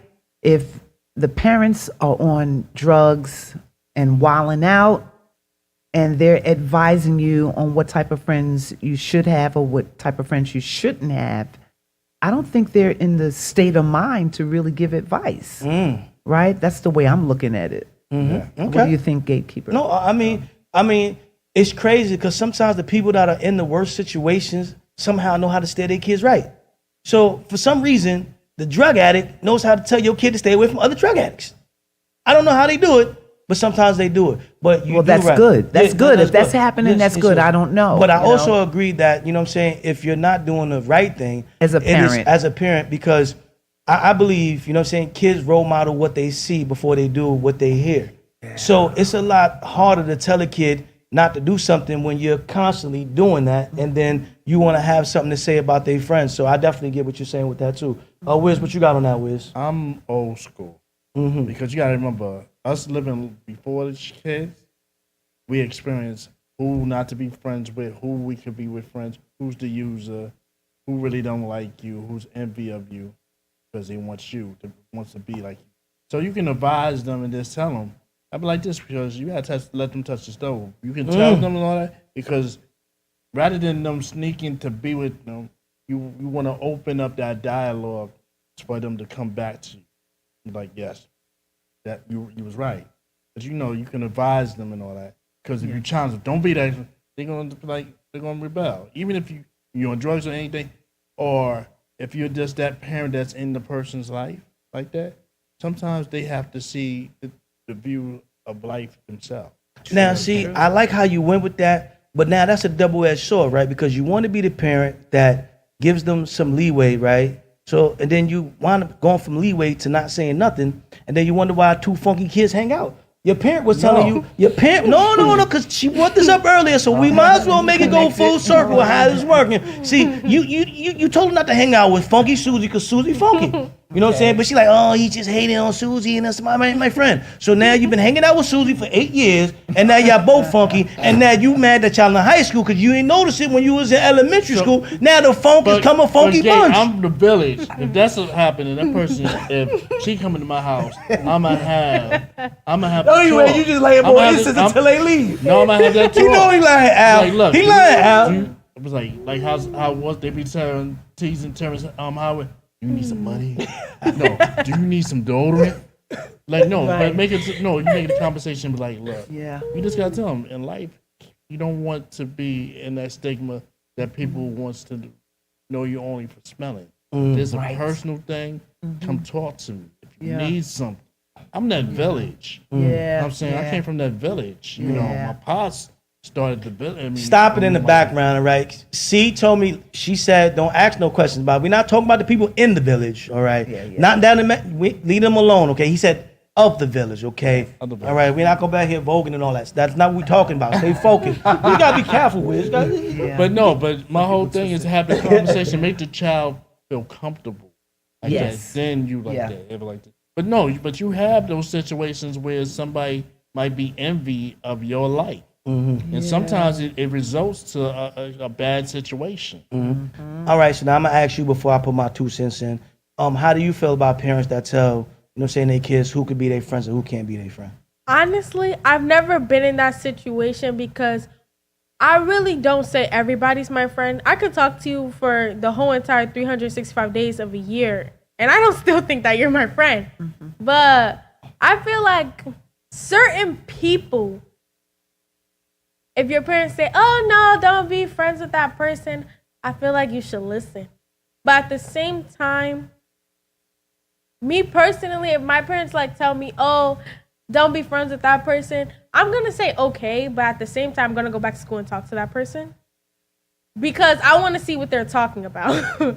Why I shouldn't be friends with that person, but I'm not going to do, like, everything they told me, oh, like, watch out, this person's this person's that. Like, I'm going to do everything they said, but I'm still going to be like, oh, I'm your friend, but you're not my friend. You think I'm your friend, but you're not mine. So until I figure out why you don't want me to be friends with that person, I'm going to perceive like I'm their friend. Curiosity killed the cat, though. Curious. She's curious. How long you gonna be curious? You know what I'm saying, Until George? I figure it out. You know what I'm saying? You better go back and read Curious George. That man with the yellow hat done lost a lot of hair. You know what I'm saying? Stressed him out. Al, how you feel about that before I read the comment, Al? I have my mic on. Okay, Alan got his mic on, so I'll read that. I'll tell them, but explain to your child why you said what you said, so they can understand. But what happens when a kid is not understanding? And what happens when you be too curious and by the time you find out, now you got a felony or record, you know what I'm saying? Or you going through the jail system or the group home system. What do you say about that? That's because, you interesting. know, interesting is funny, right? Like I said, you become what you surround yourself with by not knowing. You know what I mean? So it's not just one bad apple that spoiled the bunch. It's the apple that stayed in the bunch. They never tell us that part. It's the apple that stayed there. Then it starts to rub off. You know what I mean? So a lot of times they don't explain things because, you know, certain people that say that, you know, children are not children. You know what I'm saying? They're little people. I don't believe that. A child is a child, and every child doesn't understand at the same speed. And then you have certain parents that don't explain to a level to where that kid understands. You know, so there's certain levels of education. I feel everything goes back to education. And sometimes you have a parent that's not willing to admit that, hey, I don't know how to explain this, and find the right people to help that kid to tell them, right? And then you think it's just your parents' ego. So now on the other kid's side, you know what I'm saying? When I was coming up, my mother used to tell me not to hang with certain people. I didn't get it at the time. That's where that early wisdom comes in. Like Wiz was saying earlier, that we've been here before. We've seen certain things. So now they stick out like sore thumbs to us. You understand what I'm saying? Because we're like, oh my God, I remember when that happened to me and I didn't listen to my mother. So we already seen in 4 steps what can happen. And then you like, y'all always, you know how the kids just say, they always sweating me, telling me what to do, trying to not let me live my life. I got to live my life. They know everything. You 8, 9 years old. What life you talking about? Like, your biggest concern is, you know what I'm saying? Like, when you gonna climb in your bed? So I think also we have given kids too much space to just dwindle in certain things at a younger age. So like at 8 and 9, they're learning stuff that they should really be messing around at 13 or 14. I totally agree. And for some reason, the negative stuff sticks easier than the stuff that we should be learning. Yeah. The positive. You know what I'm saying? Yeah. So, and I'll say this, then Al, somebody could read that one. So like the other day, right? She was home, on board, I should have a job, X, Y, Z. And I said, well, I'm trying to give you that break as a kid, as a teenager. So when you do have to work for real, because a brother like me, I'm never off. I wish I could come home. You understand what I'm saying? So you don't miss out on that opportunity, right? So I said to her, well, why you ain't pick up a book? Oh, God, I hate school. I hate reading. I will never want to do this. Oh, God. Oh, God. Oh, God, right? She's been doing all these antics, right? But here's the funny thing. She said she wanted to learn how to drive. I said, pick up a book. It didn't have to be a thesaurus of words. Why you didn't go to the DMV and get the book and start studying the book over the summer so you can have your learner's permit? No. Tell the whole truth. Actually, this is not what happened. I did not do all that yes, stuff. you did. Okay. I'm going to read that right in a minute, Al. So, my dad told me, I was talking to my dad, right? So, so at that time, right, my friend that I hang out with that lives closer to me, she was on vacation all the way in a whole nother country, right? So I'm like, okay, I'm not doing anything. Like, I don't have nothing to do. My friends are not here. Then my other friend, she literally lives right next to me. I'm like, oh, she can't, because at that time, that's when the jobs first started. Like, SYP had just begun. And everybody was like, oh, we're going to work. And I'm like, I'm just here. I'm just here. So I was like, I don't know what to do. I'm so bored. Like, I'm just about to get a job for fun. So then I'm talking to my dad, right? And he goes, oh, well, if you're so bored, pick up a book. In my head, why would I pick up a book on summer break and all I did was read? At school. No, I'm in high it. school. 9th grade, all it is about is read. We have extra ELA class. That makes no sense. We have extra ELA class in the 9th grade. Then we have our ELA class. All we did was read the whole time. Like, no. Well, see now, so we say we get it, right? No, we feel you, right? Yeah. But now when you're complaining about that funky kid, this is why you're complaining, because they didn't want us to put that extra time in to read the word deodorant means fresh smell. You understand what I'm we're saying? in two different situations. So no, you all see you be listen. You be one step away from being the same person that you're talking about. Wow. You're one step away. You're one step away. You're one mistake away. You're closer than what you think. Sometimes that is true, because when a person gets to a point that they don't want to, I don't know what that wash, there is a sign. Okay, wash, there's a sign. Okay, we back to that. Damn, I didn't even know we was back to the dirty. But something wrong may mama use to call them the nice nasties. Ooh, the nice nasties. I hate when they call girls the nice nasties. Yeah, that's a real thing. But what I'm saying is kids should, and it happened at a point, 'cause I'm trying to say this right, where kids look at their parents as the problem. That happens at a certain age, where that testosterone or whatever you call it for the girls, estrogen, it starts kicking up, and it's like, I'm the adult. You don't need to tell me what to do or who can hang out with and why. We have to get our kids to a point where they look at you and they trust what you're saying and know that there's a reason behind it. And that's why I used to like the Cosby Show. You know what I'm saying? Because there were lessons that he would tell a kid, like, yeah, I got to go bail you out of jail. But now, see, didn't I tell you if you keep going around with Bill, he was stealing those hot things out the car. And now look at you, Theo. This is what you got out of it. You know what I'm saying? You're not going to always have a parent that can help you get there. Right. But when you have one in the household, don't make the parent your enemy. Try to learn as a kid. You know what I'm saying? Because there are some parents that don't deserve the child listening to them. The parent is not doing the right thing, and you brought that up a minute ago. They're not doing the right thing. It depends on the parent. So be it. But 9 times out of 10, if your parent is telling you don't hang out with somebody, trust your parent. Yeah. Trust your parent. Don't wait until you're doing 10 years in the penitentiary because you didn't snitch. I actually have friends like that. You understand? Yeah. You got to realize, you know, if we sign up to do something together, all right, then I might not want to tell because we both knew that we was going into this. But if you just pop up with a hot radio and be like, yo, come on, let's go do it. You know what I'm saying? You got to take that with a grain of salt. So I think you're going to have some people that get lucky when they don't listen to their parents. But I would say 80% of us that don't listen to our parents, it comes back to bite us in the tail. And when you hear a lot of these ex-convicts or people that's trying to turn around their life, the first thing they will say, listen to your parent. Yes. Yeah. Listen to your parent. How you feel about that?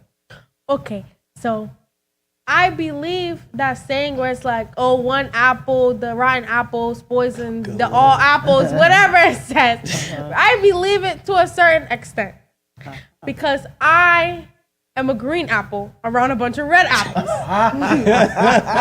So, that being said, I believe it.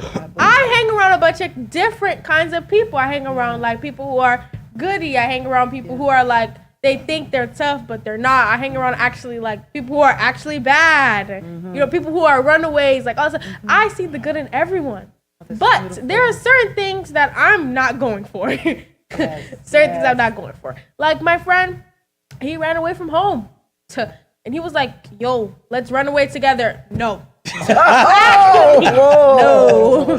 Like, you know, it's cool hanging out with you, but like, it's 8 o'clock. I gotta go. I like having my house where I control when it's hot, when it's cold. You, not so much. Like, you might be able to pay your bills in that little house that like someone gave to you, but it's not your house. Like, and there's like, I would never run away from home because like, I don't have a job. My parents give me everything I want. So why would I run away from something good?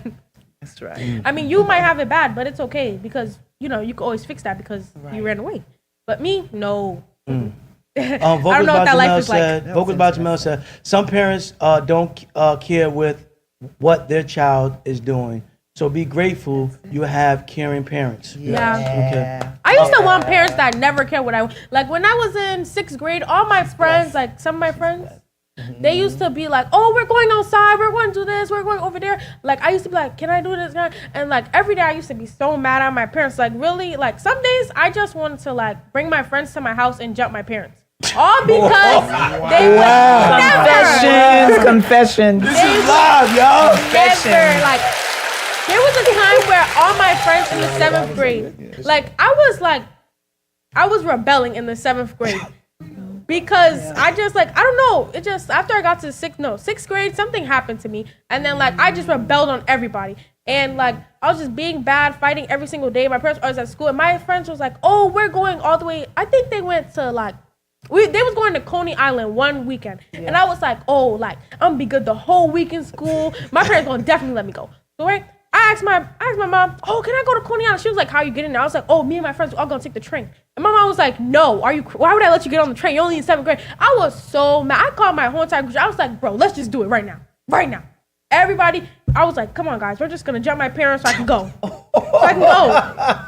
It was like, I'm willing to do it. I'm willing to do it because like they was all like, yeah, let's go. Because their parents but let as them you do can whatever. see, I'm not a small guy, so I don't know how this was gonna work out. But you know, I'd have been down for to get that. All my friends, like I had those friends that I made when I was in 7th grade. Oh, what made me change my mind when like they called me and they was like, "Yo, we outside," and I was like, "Wait, guys, I wasn't for real." Right after that, my dad was like, "Oh, like we're going to the beach." Like the next weekend, I literally went to the beach with my dad like multiple times, and I was like, "Oh wait, never mind, guys. My dad told me we were going to the beach anyway, so like I'll just see you at the beach. Just come next week." So you know? it never ran through your mind that the gatekeeper was once the Punisher. You know, I wasn't gonna go down without a fight. Nah, it was multiple of us. It was like 60 kids. Bro. Hold on, watch this. Wait a minute, 60? But hold on, watch this. I'm the oldest of 11. You think I'm short of backup? Nah, they wasn't getting us, guys. I was friends with like Chris. So hold on. Let's think about it. We from the Bronx, you know what I'm saying? Boogie down. I'm in the middle. Down. I'm in the middle of Little Italy and Edenwald. You know what I'm saying? We in the horseshoe. So you thought you and your friends was gonna come and run me out the horseshoe? Not out the horseshoe, but at the curb. So let's keep on. We like this. So what do you say every time I step out the house? You always know somebody. So you thought all the people I've known on that block was gonna let something happen to me? They wouldn't know what happened. So you don't know what happens in other people's houses. It would happen in the house, so nobody else. Oh, would know. so you definitely ain't watching enough real life because once you step through my door, you not making it out. No. If you come through my door, it could be 60 kids. You better go watch the Punisher the movie. Al, can we get a disclaimer? No, don't worry. I ain't gonna do nothing to her. But I tell you the other day, right? I was walking, right? And somebody said, "Yo, you always walking, you know what I'm saying? But you ain't losing no weight." I said, "This is why I'm walking. It ain't to lose the weight so I can move this 300 pounds around." So you let this elephant think that that I can't clear the room. The elephant can clear the room. You know what I mean? So that's why when they start talking about these unks versus the YNs, this is why you get these type of conversations. Dogs, I don't know what had you in that mindset of we gonna jump my father. You know what I'm saying? That's the first red flag. No, it wasn't just you. It was you and your wife. Oh no! See, this is what's wrong with the kids.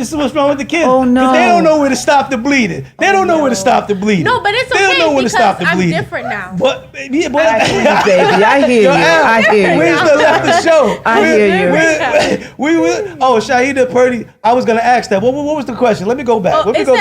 So what did you feel about your parents now? Or what do you feel about your parents now? Now, I listen to Larock, No, it's okay. It's okay. It's all good. It's all good. I feel neutral about my parents. Like some days I'm like, oh, like it's whatever, bro. They gonna say what they want to say. Then the next day I'm like, dang, I should really listen to my parents today. So it's like off and on with my parents, you know. So normal teenage stuff, but before, like when I was in 7th grade, I was like, nah, they not going for what I'm trying to do. they out of here. They kicked out of the program. So that's what I felt. And like, then I really thought about it, and I was like, nah, like, I really got something good going on, guys. Y'all gotta go. Takaja, you got a different village. Yeah, for sure. But WIZZ, I don't spoil the ride. Like, see, the funny thing is we have a real relationship as far as me and my wife. So there's balance. So neither one of us never goes too far to when the other parent can't check them. Like, yo, you went too hard. But literally, the last time I went into that school, when I say the dean, the principal, and because now they got like 3 schools in one school, right? Yeah. So they got like a dean and a principal and assistant principal for every grade, right? Mm-hmm. I don't know if they saw the steam coming off my head, but they all was like, come stand over here with us, young child. Mr. Green, I don't know what you expected to get out of this situation. But please, don't. If I come into school one more time, but also you had to realize a lot of the kids, and I saw it because I knew, because I went through it.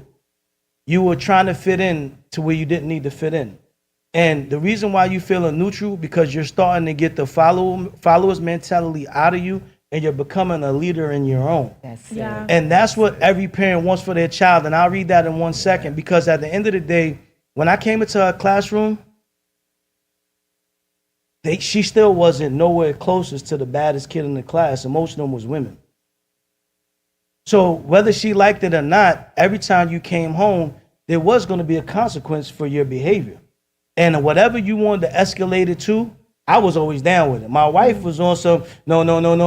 I'm like, yeah. TDJs, yeah. You know what I'm saying? There's only going to be so many more times. Because we have to have consequences and repercussions that meet the standard, because the good old United States of America is going to have consequences that meet the standard. I.e., you rather say that your dad slapped the dog out of you and you got it, because whether you liked your parents, whether they was on drugs or not, there was a certain level that you didn't disrespect them, because you knew there was going to be a consequence. Because regardless, you wanted to fix certain things in your household, but you didn't want to just look like a wild animal. You understand what I'm saying? And those same kids that was seventh grade going to Coney Island. No, what do you think? You was the Warriors? Y'all don't even know that movie. Y'all didn't even see that movie. Sit down and take a time out. When I was growing up, I couldn't say that I couldn't stay at anyone's house. I had a daughter, but I knew her friends' parents. I told my daughter, just stop for a minute and think.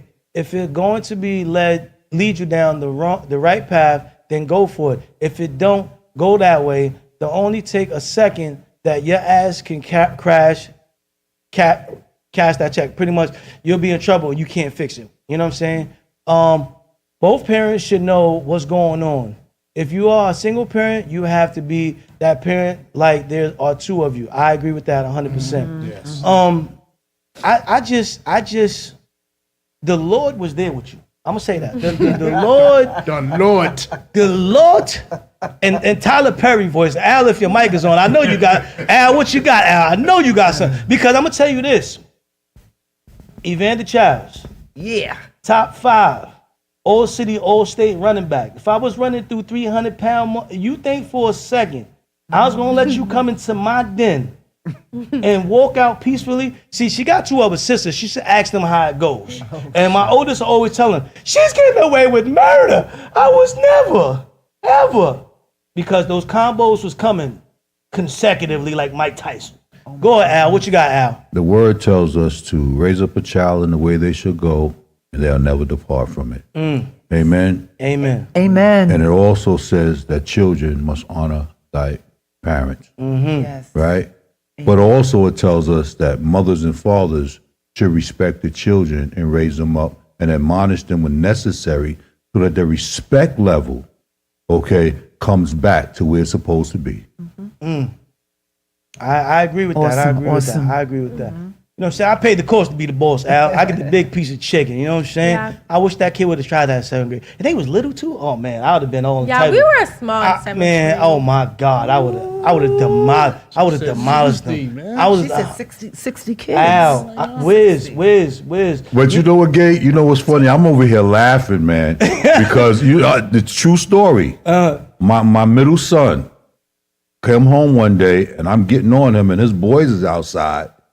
and they like, yo, you want us to come in there and help you with your dad. So they called themselves jumping me in my own house. And how did that go? It didn't go well for none of them. See, and that's the you know, because you know the funny thing, a couple times I wanted to tear some skin. All right, but I didn't do it. I went back and I found another strategic route. Okay, I'm gonna talk to the kid. I'm gonna mediate. I'm gonna try to understand what's going on. You know what I'm saying? That's what I'm gonna try to do. So if they would have came in, all the ass whoopings that I wanted to give you, I would have been giving them, and I would have been legally right because they crossed my threshold. Right. You understand what I'm saying? So you got to be careful, and that's another thing you learn as you grow up. The situations you put yourself in. You know what I'm saying? The difference of reality versus perception. In a situation, you know, she also did one time when she snuck off and went on the bus, right? And was down by Pelham and Webster. She was supposed to be on Sheffield Avenue, getting out of school. Her mother called me, talking about, look who I see waiting for the damn bus. Mind you got two parents with cars. You should think about that before you doing stuff. Once again, that could have elevated to a situation. So see, when you start trying out these new parenting techniques and sometimes it don't work out, and then it turns into the kid taking your kindness for a weakness. Yeah, you know that was in 7th grade too. You take it because you don't know. You could have got seriously hurt on that bus because you just wasn't ready. And sometimes these kids, going back to these devices, they think because we can't stop them from watching every website. No. It's just too many of them. Unless you're one of those coders or those real computer tech people, and you laugh at me, and they be like, yo, you should know better. Those, I learned on a typewriter. Like really, I had a typewriter, heavy one too. So they get on these websites and they get this information put in them, and they think they're more mature, more grown than what they really are. Then when something happens, they like, oh, the parents was bad parenting. Sometimes it's not the parents. Sometimes it's the child listening to other children tell them, let's go subway surfing. No. Right. That actually, like that time. No surfing. Yeah, oh no, I don't play on the train. You know, I don't even like the train. That time when my parents actually caught me like down there, I asked my dad, can I go? And he told me no. And that was another reason. That was another jump. So they told me no, and I was like, well, my mom is at work. I knew exactly when my parents got off of work and all that stuff. Like, I really thought, like, my mom was at work. So I was like, they not even supposed to be on this side of the world. So I was like, I bet. I'm going to get on the bus, go get what I want, and come right back. And at the time, like, I was like, well, my parents not going to really be like, oh, like, TYKAJA'S all the way over there, because I was doing stuff in my school. So I was like, okay, I got time to go there and come back. In 7th grade, I was just doing whatever I felt like. Because like I was hanging around all these people, and I was like, yeah, like their parents let them do whatever they want. And I'm like, okay, so if I start using the methods that they did there, my parents is gonna be like, I bet, whatever. And how did that work for you? It really did not work out. Like after 7th grade, I was like, I'm just gonna stop this act. And then after 7th grade, in the summer, my parents was like, you doing too much. Now we're gonna put you in something. So then I got into track, and after that, I was like, nah, y'all boring. I'm going to Jersey, all these places. Y'all really think I'm gonna sit up here and run this way and run that way? And I could be running on the track in different states and different places. Oh, nah. Yeah. Y'all not messing this up for me. What's your deck class? The Lord has been there for me, even right now. The children have something to say. Listen to them. Every Sunday, we had open discussions about anything. No one got in trouble. And no one got in trouble on how they feel. That let's talk to our children. Well, that's why we have this segment. You know what I mean? Because it's important. And once again, Al, we thank you for letting us extend this to get this out. And we want people to understand that there's no right or wrong way to parenting, and there's no right or wrong way to be a kid. You know what I mean? But there's, once again, consequences, and trying to understand where your parents are coming from. A lot of times we don't say no just to say no. You know what I mean? It is usually a reason behind it. Ask your parents. Give it time. Let maturity kick in. You understand what I'm saying? And as a parent, I switch up things sometimes. She walked in the house the other day and said, oh my God, what are you doing here? Yes, I will take over work sometimes just to pop up in a different place. Yeah. And you have to do that because kids try to learn your patterns and they'll play off their patterns. Yep. We have to not let these jobs and other things wear us out to a point that we don't really recognize what's going on in our households with our children. And I think that's what happens. And you combine that with the type of music and them not having the right outlets, they're gonna think this is the norm and what I should be doing. And because someone else is homeless at 13, 14, 15, and 16, if you don't have a real problem going on at home and you're homeless because you're choosing not to go to school, not to listen to your parent, not to go where you're supposed to go on time, that is not a good reason to be homeless. That is not a good reason to choose not to listen to your parents. And now we got a lot of kids that just accept that and they want to be like, oh, I can't do no better. But no, the truth is, academically, they're struggling. Educationally, they're not understanding. And all that pushing them through the system and sometimes not having teachers that can pay attention to how the kid needs to learn versus what they're forced to teach them with. Like they have to get them ready to pass that test instead of seeing, okay, this kid is struggling.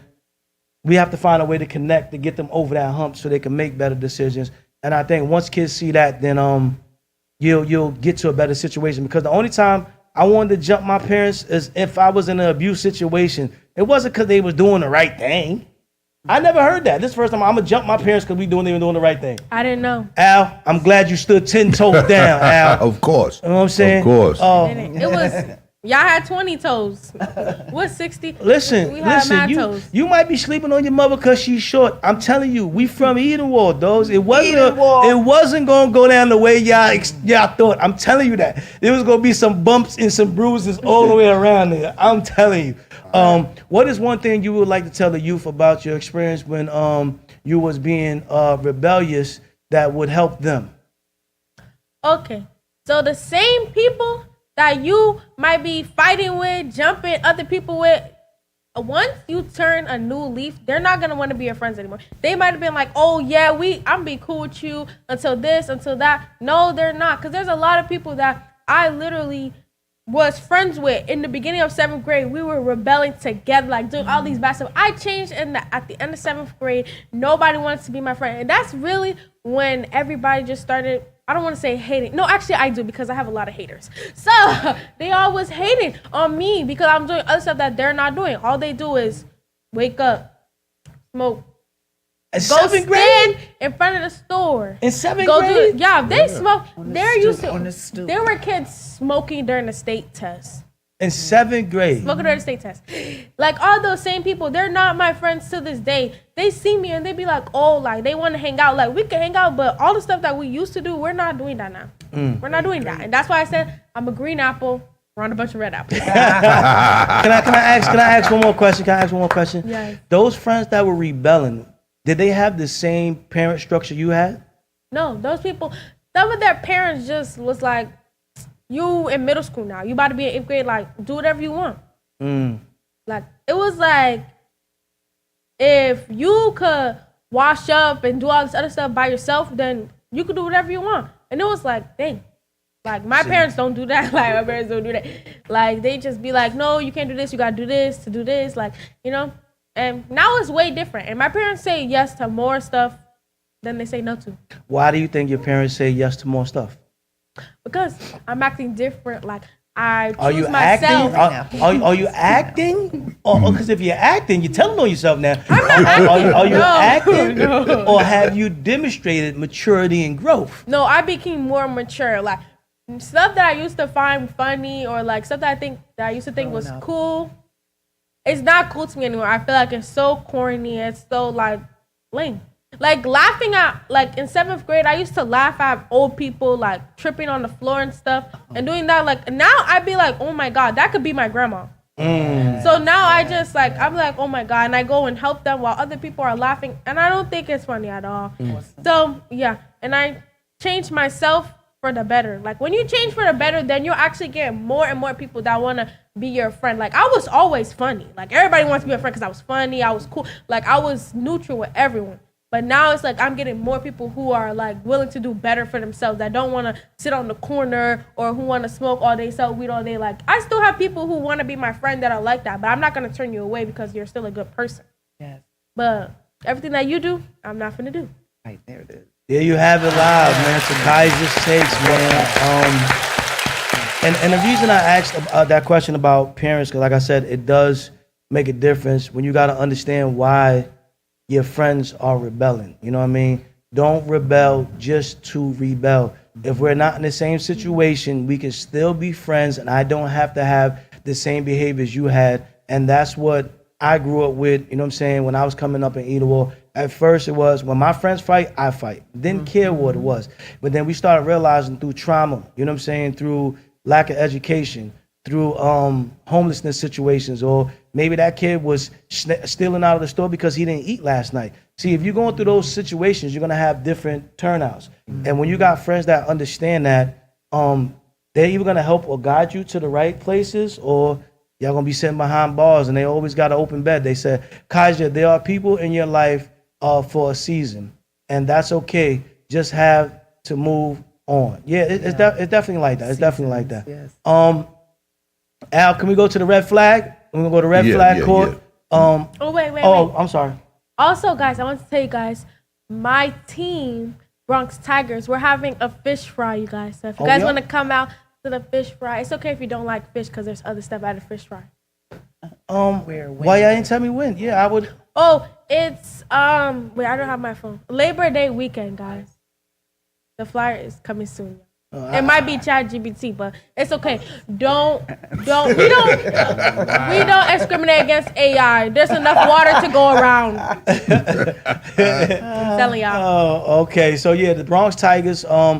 Check them out. And like I said, she also runs for another program. So just stay in tune, and y'all can see what's going on. We will get y'all the flyer. It'll be on my social medias and all the people that I know.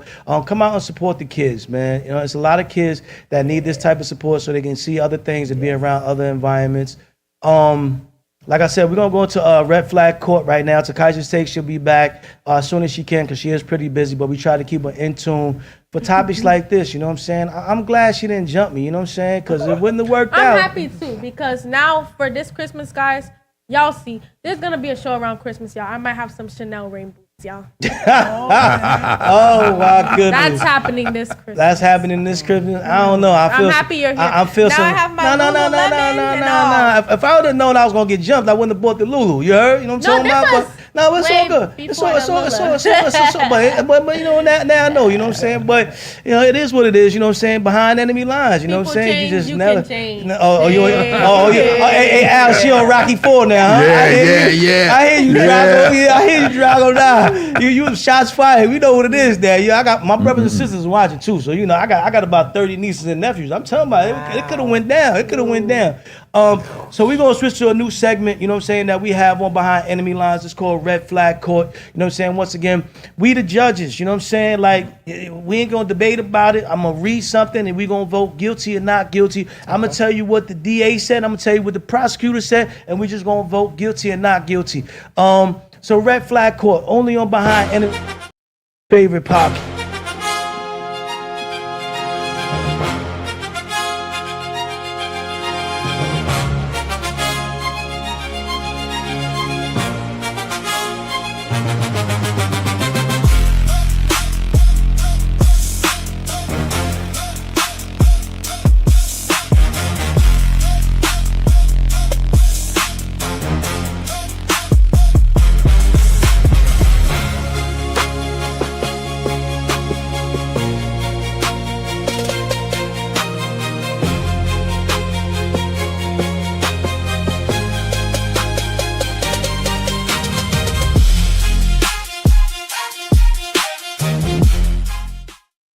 Welcome back, ladies and gentlemen. This is Behind the Enemy Lines, Red Flag Court segment, all right? We got WIZZ to the far left, you know what I'm saying? Make sure y'all go check them out, all right? We got Candi, Larock, all right? Sugar Hill in the building, all right? New single is out right now. What's the single? We Shall Live Again. And where can they find that? Meeting the Need Consulting.com. All right, make sure y'all go and check it out. Very great song, okay? That's that inspiration in the message, all right? We got TYKAJA'S Take in the building, okay? Red Flag Court, okay? These are topics of things that may be going on in your relationship that you may or may not have noticed, okay? And we going to bring up to you, and it might be a red flag that you have a problem in a relationship, and for some of you, it may not be a problem, okay? Today's red flag is this, all right? Real simple, okay? Y'all just get the vote, guilty or not guilty. That's all I want y'all to do. Y'all can do it in the comments, and we're going to do it here on stage. Guilty or not guilty, all right? Everybody get a vote.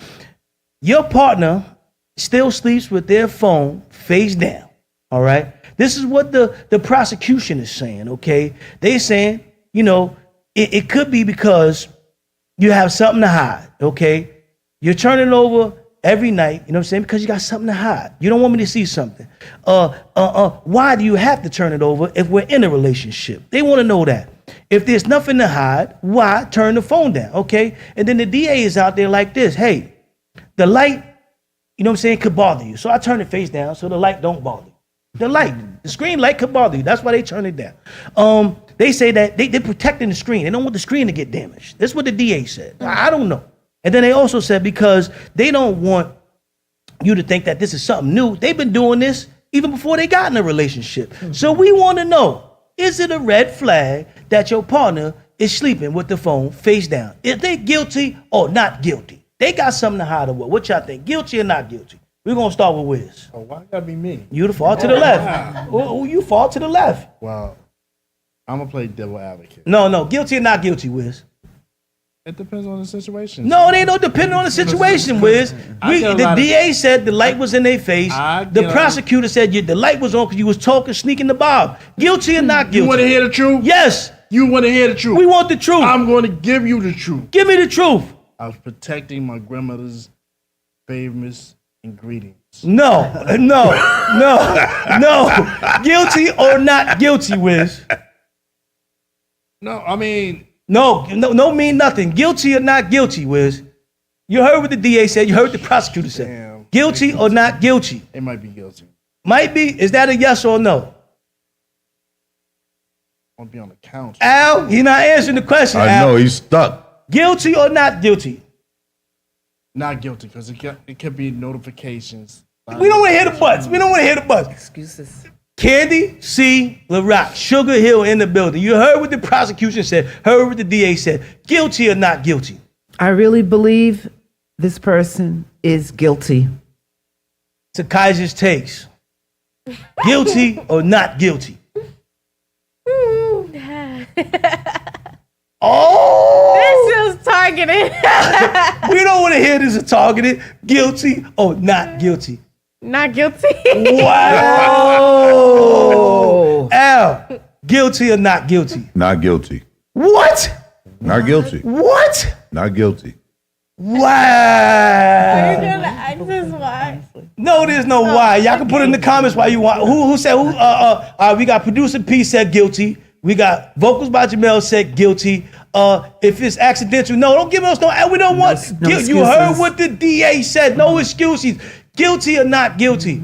I am going to say guilty, okay? And I'm even guilty to the part where I don't got to explain it. But if your partner's with you and they don't know your code through your phone, you're guilty, all right? That's just what it is. Guilty. My partner know the code. I ain't got nothing to hide. I don't got to be face down. I want to hear you protecting the screen. Right. How dare you, Wiz? So y'all leave it in the chat, ladies and gentlemen, what y'all think. Red flag court. If your partner sleeps with their phone face down, is that a red flag? I think it is. They got something to hide, man. I got something to hide. They got something to hide. Cinnamon. Huh?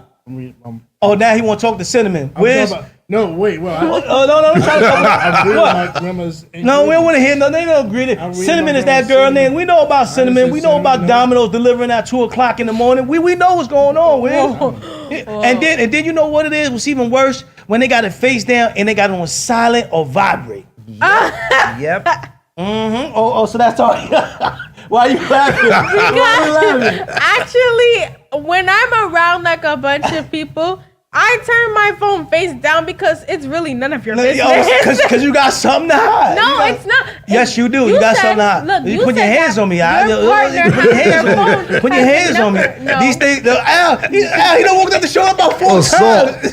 We have an assault case up here already. If they have your passwords and all that Thank you for not leaving me. Putting your phone down don't matter. The Rock is holding me down. BX holding me down. Y'all guilty, man. Y'all guilty. You hiding something. You turning it down. You hiding something. I'm not hiding anything. You hiding something. First of all, y'all can't be without the phone. Number one, I hate these people that fall asleep with the phone, hit them in the face. I was up. Your wife does that.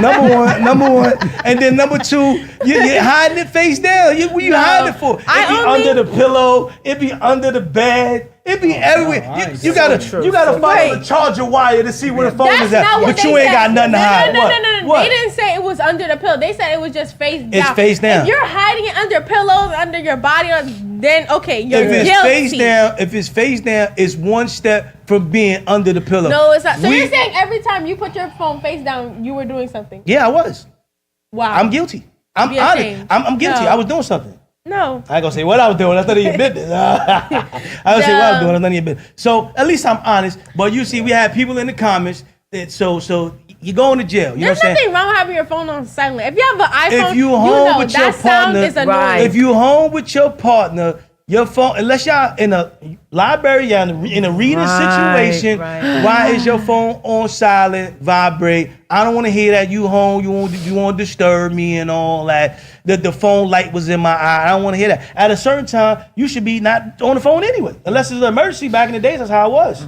Al, disclaimer, please. I have my phone on now silent. he want to put a disclaimer. 365 days of the year. We'll read the disclaimer. This is Behind Enemy Lines, all right? A podcast where we talk about relationship from the male's point of view, but we don't exclude the ladies. This is not the words of WIZZ or anybody else up here. It's not Larock. It's not TYKAJA'S taste. This is just me, the gatekeeper. If you're caught with your phone face down on vibrate while you're sleeping, silent mode, you're guilty of something going on. That's not all you they can't said. say they that. said it was just face down. Face down. You it's face added down. stuff. All right, You it's face added down. stuff. Every night it's face down. Why? Why every night?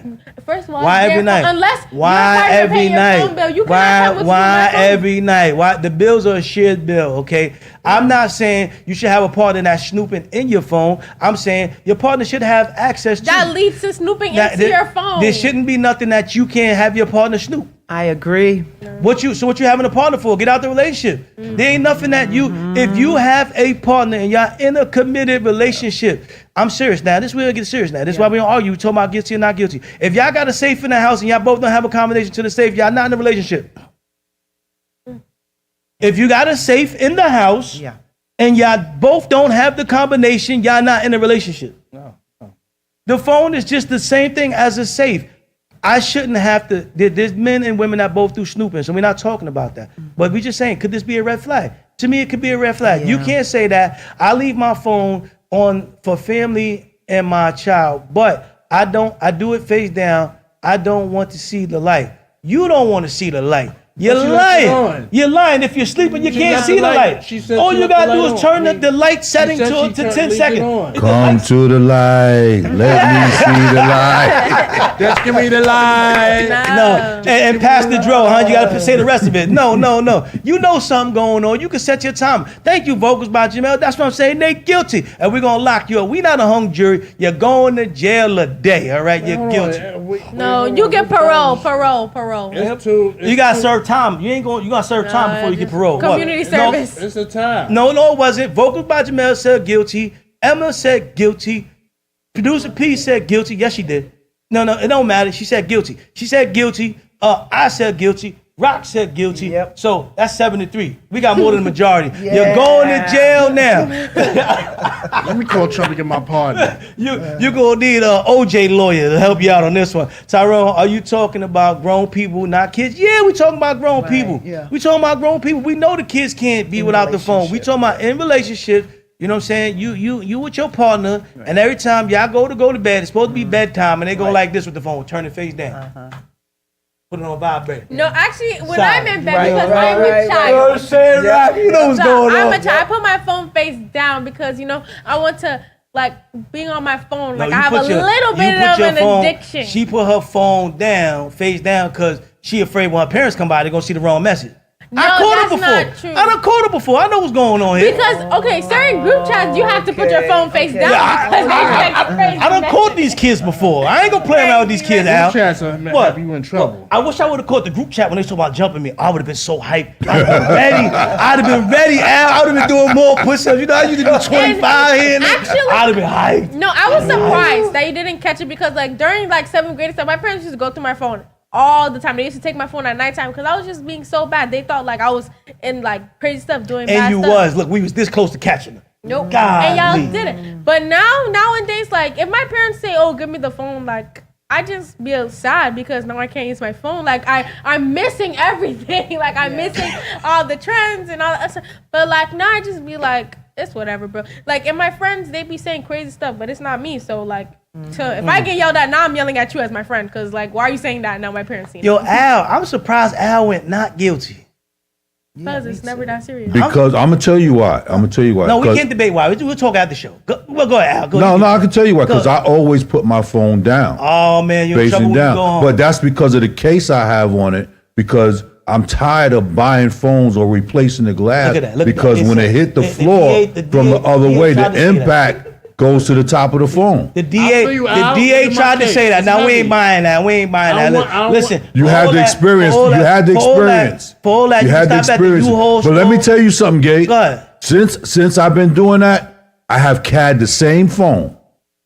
I have not had to replace this phone. All right, Al. Period. I'm gonna tell you this, right? And you know, my partner bought me this nice case, right? This is destruction proof, screen protected, throw it in the mud, L drought. I have the same one, but I have a different type of case. Y'all got iPhones, right? Y'all got iPhones, right? See, that's an iPhone problem. They I got an Android. I got a Droid. So if you got the Android, Al, you ain't got no excuse. No, I'm gonna show you. I'm gonna bring in my phone right now. We don't got no excuse. Vocals by Jamel. I'm sorry you got to go through this and find out like this. I'm sorry. That's So if it falls this way, the glass breaks. Don't worry about it. We got Nah. And also, you don't want Nah. They going to jail. Y'all going to jail today. Y'all going to jail today. You heard what Denzel said. We putting cases on all y'all. Y'all going to jail today. Y'all going to jail today. Y'all guilty. What? I got a lawyer. Jewish lawyer. What? Candy C left her phone up. That don't mean nothing. No. It's up. Because you know what? She from the Bronx. She uptown. down, She ain't afraid for you to know But what's it might going be down. locked. You heard? She ain't afraid. But it might be locked. Clear, transparent. Clear transparency. Clear. Al, we got another 10 minutes or we got to go. Yeah, we could rock on. All right, we going to rock. We're having fun. I don't have nothing to hide. People who don't give a F would do that. That's the difference between grown folk. And that's what I'm saying about being grown. Because you got a lot of people that's living a double life. You know what I'm saying? And that's why I want to Casey undercover. You know what I'm saying? Casey undercover. And you got to catch them under the cover. See, I like how we did that. You got to catch them. See, that's why we can rock out. That's why I like it. And I'm going to show you in a little video. We're going to play the clip because we had Deal or No Deal. We're going to play a little bit of the clip. And we're going to see why this type of stuff is important because people be losing their mind when they forget where they at, man. I understand. I drop in, lay it face down, and crack now. I have the cover. So, Al, we understand that the screens crack, and that's part of the business. That's not what we talking about. That's not what we talking about. So, in the bedroom, it used to be a nightstand. And this is called a nightstand for a reason, right? You take all your stuff out and you put it on the nightstand and you let it rock there for the night. So when you put your stuff on the nightstand and you put your phone down, there shouldn't be nobody else in there touching it, messing around with it. Then I'm saying, because my charge is like this. WIZZ, are you switching to guilty now, WIZZ? Is that what you're saying? All right, then he's not saying because we know what's going on. You at home in your nightstand, you ain't got no 2-year-old rung rats running around, knocking stuff over. You are purposely coming home and putting your phone face down. Sometimes I sleep while I might knock it over. On your nightstand. Your arms is that long. Now he might be guilty. He making a Come on, man. Guys are oh my God. What? WIZZ, your niece just said you might be guilty, man. He over there talking about what kind of nightmares you having that you swinging that far that you got to knock stuff over on the nightstand. Look at the head shaking, drinking the water. Oh, you go. Behind enemy lines, ladies and gentlemen. We're going to get into the topic real quick. We're going to touch a deal or no deal. And for situations like this, you know what I'm saying? You might want to, let your partner know what's going on. Don't just turn the phone face down. Because if your partner knows about this, you know what I'm saying? Are you still holding on to the X factor? You know what I'm saying? Yeah. Are you willing to walk away from a guaranteed situation and guess what's behind door number 2. And door number 2 is something that you should have said no to. And I personally don't usually show videos, you know what I'm saying? Because I usually explain it well enough that we don't need a video. But I needed you to hear this from the horse's mouth, you know what I'm saying? So when Wiz sent this to me, I said, we're going to play it just like this, and we're going to hear what y'all got to say. Deal or no deal? Are you still holding on to the X? You know what I'm saying? What you said, Wiz, the X factor, right? X factor. Are you willing to gamble with the X? We're going to let the video play. Okay, y'all. So here we go again. I know y'all seen the video. Me on my wedding day trying to calm my husband down and telling him, you know, basically just saying, you know, don't leave me. But anyways, he left me and decided not to marry me on my wedding day, on our wedding day, because my ex was there. I invited my ex. Now, before y'all get up on these comments with y'all motherfucking opinions, I haven't been with this man since college. And he was my first love. He was my first everything. And also, let me just say this, he invited me to his wedding. His wife didn't call it quits. But yeah, he decides not to marry me because I invited my ex. Which, yeah, I didn't see a problem with that, and I didn't feel the need to tell him because I just feel like it just wasn't that important because my mind was so on the wedding and so on him. Like, I just didn't feel like that part, you know, was important. I just didn't feel like it was important. You know what I'm saying? Like, I don't know. And before y'all get in the comments and y'all start hollering about, well, how would you feel if it was da-da-da? I wouldn't have gave a damn. I wouldn't have gave a damn if his ex sat in the crowd and watched me marry his ass. But I don't know. I'm tired. I'm not gonna keep on doing this shit. A bitch is just pretty for this shit. A bitch is just too pretty for this shit. Ladies and gentlemen, deal or no deal. She had the deal. She was at the altar. Meet me at the altar with your white dress. We ain't getting no younger. We might as well do it. You did all the work to get there. And you mean to tell me you chose the door number 2? But that's what she did. With the X Factor sitting in the crowd and thought you wasn't going to get a song. So I'm asking y'all, deal or no deal? Was she bugging? Wiz, we going to start with you. Did she do anything wrong? What do you feel about that? Hell to the yes. Hold on, Gay, hold on. What? How come he ain't answer the last question like that? Why you ain't answer the last question like that? Next question. I can't believe this. So, hell to the yes. Where did you feel she went wrong? And she said, you know, before you get all in the comments, you know, and that's why I had to let y'all hear from her. Because if I would have just said that, y'all wouldn't have believed me. Y'all would have thought a man was just making something up. This was a woman, her situation. Go ahead, Wiz. Because my whole thing is, don't you get a guest list or something? Don't you always go over the guest list and all that before that? Didn't you hear what she said? I didn't tell him because I was too caught up in what was going on. I was too. Oh, so I'm paying for a plate for your ex? Because you know weddings, you know. You're paying for the people's plates, and sometimes most of the time, all the time, damn it. But I'm just that's cold. That is just wrong. That's disrespectful. Okay, Definitely. We gonna go to Candi, see Larock, all right, pioneer, legend, all right, and get your take, cause it's got to come from a woman's point of view now. Because I don't want you to just think the man just got picking stuff up for no reason. How you feel about what's going on, Candi? Oh my goodness, I just believe that was a very, very bad decision she made. How could you invite your ex to your wedding? I can't even wrap my head around this. I really, really can't. Bad decision, no deal. No deal. No deal. Sorry.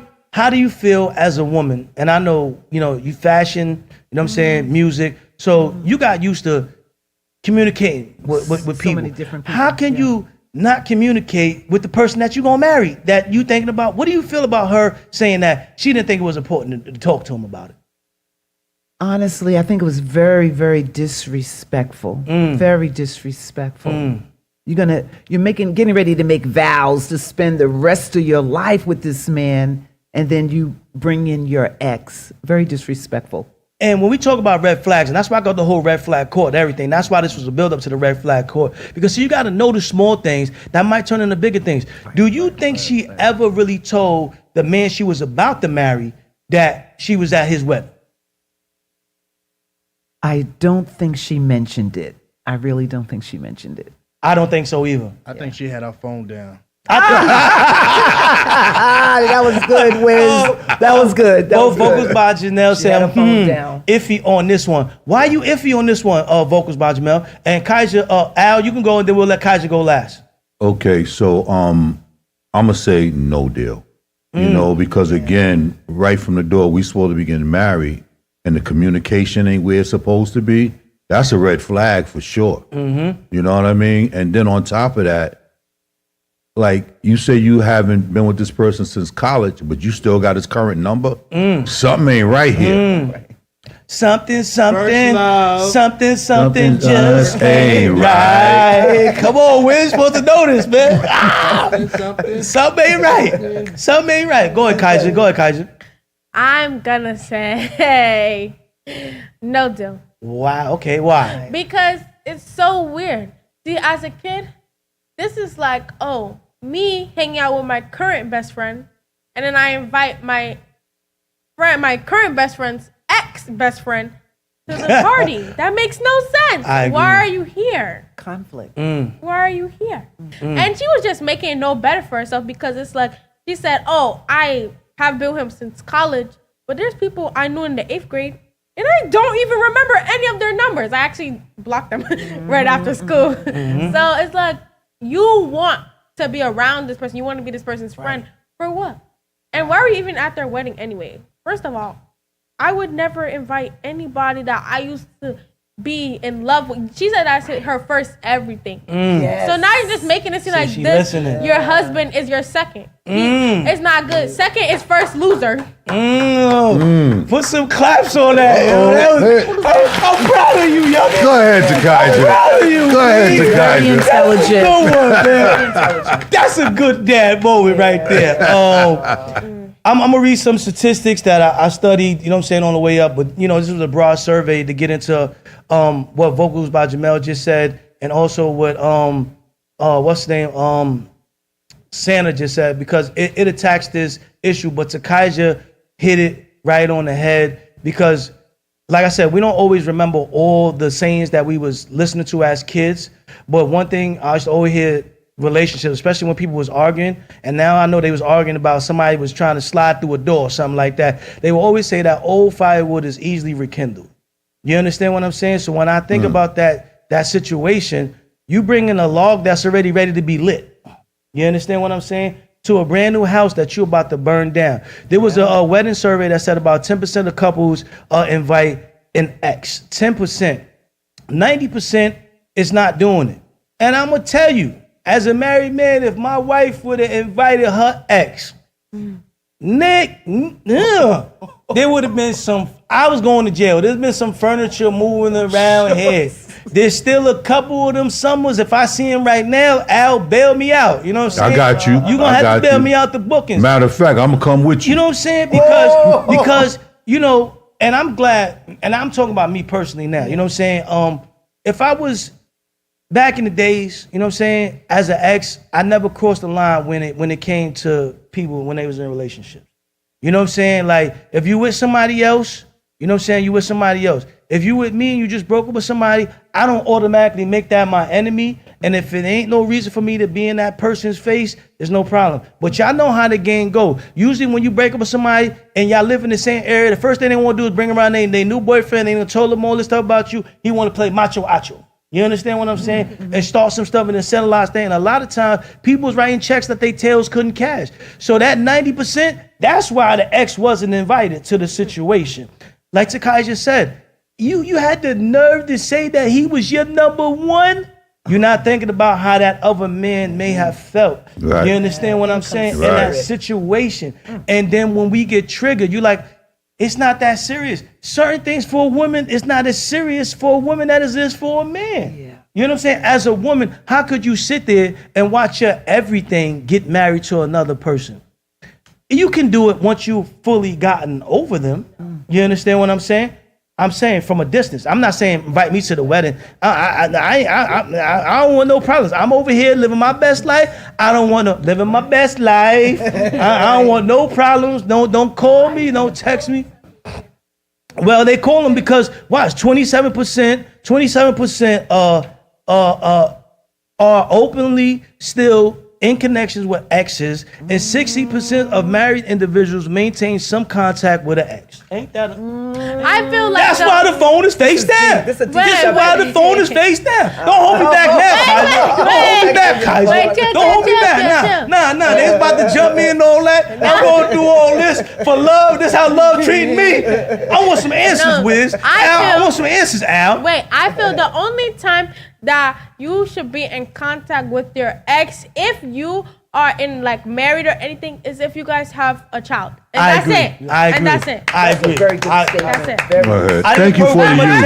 She didn't say she had a kid or anything. And then at the end of the video, she said she's too pretty. Oh, but yeah, I didn't even get to that. But that was so ugly of her to do that, because that's like, if somebody did that to her, if her husband were to invite his ex to their wedding, I bet you she would have been online, and everybody, all the bitter people, all the bitter girls and all the bitter women would have been like, no, he needs to do that. He needs to, and nobody, like everybody want to be on her side, but nobody wants to do the right thing. Yeah, you were saying something, Al? What you were saying, Al? No, I'm good. Oh, I was saying that there's so many hoes. I felt she knew she was doing wrong once she didn't bring it up to him. You know what I'm saying? As a man, think about that man arriving to his wedding venue with all his family there. You understand what I'm saying? Now, think about the time she might have cried on her shoulder about all the things that he did wrong. Because usually when you get in a relationship, we look for what that other person did wrong, so we didn't do it. You know what I'm saying? 9 times out of 10, we don't repeat the pattern. And then now, he's at my wedding, Candi? He's at my wedding? Crazy. He's at my wedding? How do y'all feel about her saying that she didn't feel the need to tell him? We'll start with you, Candi. It's very obvious she had something to hide. Ulterior motive. Absolutely. Yeah. To not bring it up was wrong, and I agree. And because I know a lot of women gonna say, "Oh well, we don't gotta bring nothing up to him. He's trying to control me." Do y'all feel that he was trying to control? If he's like, "Yo, you didn't even tell me about that." How y'all feel about that word, control? It seems like she's being controlling, because you're trying to control his emotions on how he should feel about what you do and how you do everything. That's not right. This is why Sakata say. This is what it is. Listen to that wisdom. That's what it is. Listen to that wisdom. Listen to that, man. Yo, it sound like Baby Boy. Yeah. Jody. I don't want your baby anyway. Kicking my man Fort down and all that. I don't know. Was she just straight up and down selfish? Was she just selfish? ASF. Oh shucks. You know what, Gate? For me, now that I think about it a little more, the reason why he didn't marry her is because automatically it brings up a trust issue. I didn't even think about that. Right? Yeah. Why would I go into this marriage and I don't trust you now? Yeah. Right? And she talking about he did it the same day of the marriage. Listen, he found out the same day. So that's on you. Yeah, but for her to even just be like, I don't even care. I was at his wedding. What were you doing at his wedding? So if you was at his wedding, go with you. then but I would say the guy that she must have been marrying, they wasn't together. I don't think. No, I don't think he went to the wedding with her. I was about to say that. I don't think I've ever been invited to a wedding where I didn't know who was who and how far I was entangled in something. The phone was down. I'll bring it back. I'll read it. I'm sorry. Bring it back. What they were saying. You said, X, we are still friends. He is doing his life and I'm doing mine. Right now, we are single, but we are fine. No looking back, just enjoying life. No. That's not, see, and that's why I had her say it, so we can reiterate her words. And not the words of the gatekeeper. She said she went to his wedding, so he is married, number one. He came, and then she didn't even say if he came as a couple. Right. He was just invited. So he's at the wedding. Okay, was he there with his wife? And then he's coming to watch you get married to your new husband, and you did not tell your husband. So I'm still at the accountability part that you didn't have. Y'all was talking about all these guests, like one of y'all said, y'all got a list, y'all working on the list. Hello, I've been married, I've worked on the list. You understand what I'm saying? So you mean to tell me that me and my wife worked on the list, and then I'm gonna look in the stands and be like, yo, I don't know that brother. Who that brother? Oh, that's my ex from last week. What? Forget about trust issues, because now the wedding done been paid for. We forget about this.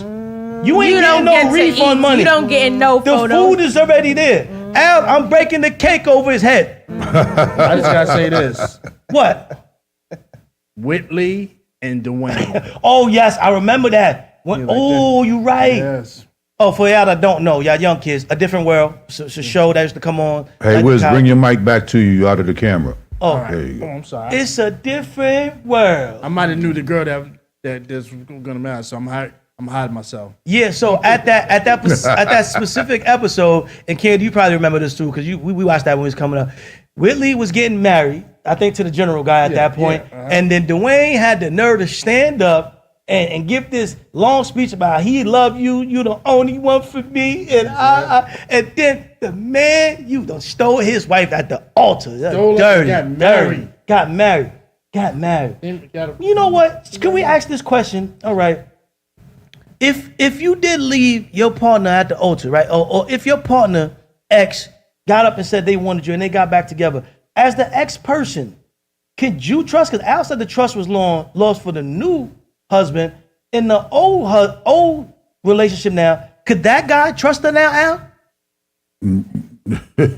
Oh, so he was never the ex. So he was never the ex. this is why I have a problem. That's all I gotta say. This is why I've always have a problem, me personally as a man, when a woman refers to another guy as their ex.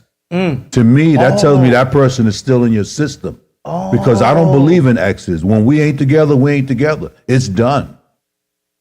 It's done. I ain't giving you no titles. You don't have no parts of my life. It's done. Wow. So where does X come from? Pretty strong. Yeah, but that's good, because you know the funny thing, I did that without even knowing I did it. I guess I was just so at war. Once you leave me, it's war. I guess that's the Taurus in me, but I like the way you put that out. So Miss Emma, no, we ain't let you off the hook with that. Oh, he living his life, and no. I do not want you over there getting another last dance at my wedding. I'm sorry, Candi. Call me bitter, Candi. I can't do it, Candi. I feel you. I can't do it. Yeah. So she should have told him Right. she got what she deserved. I agree. She got what she deserved. And Candi, we're gonna start with you again on this one. She feel like she was done wrong. How do you feel about her feeling like she was done wrong? It's a word for that. I can't think of the word. Delusional? Stupid? Yeah, it's in that category. Like a narcissist type of behavior.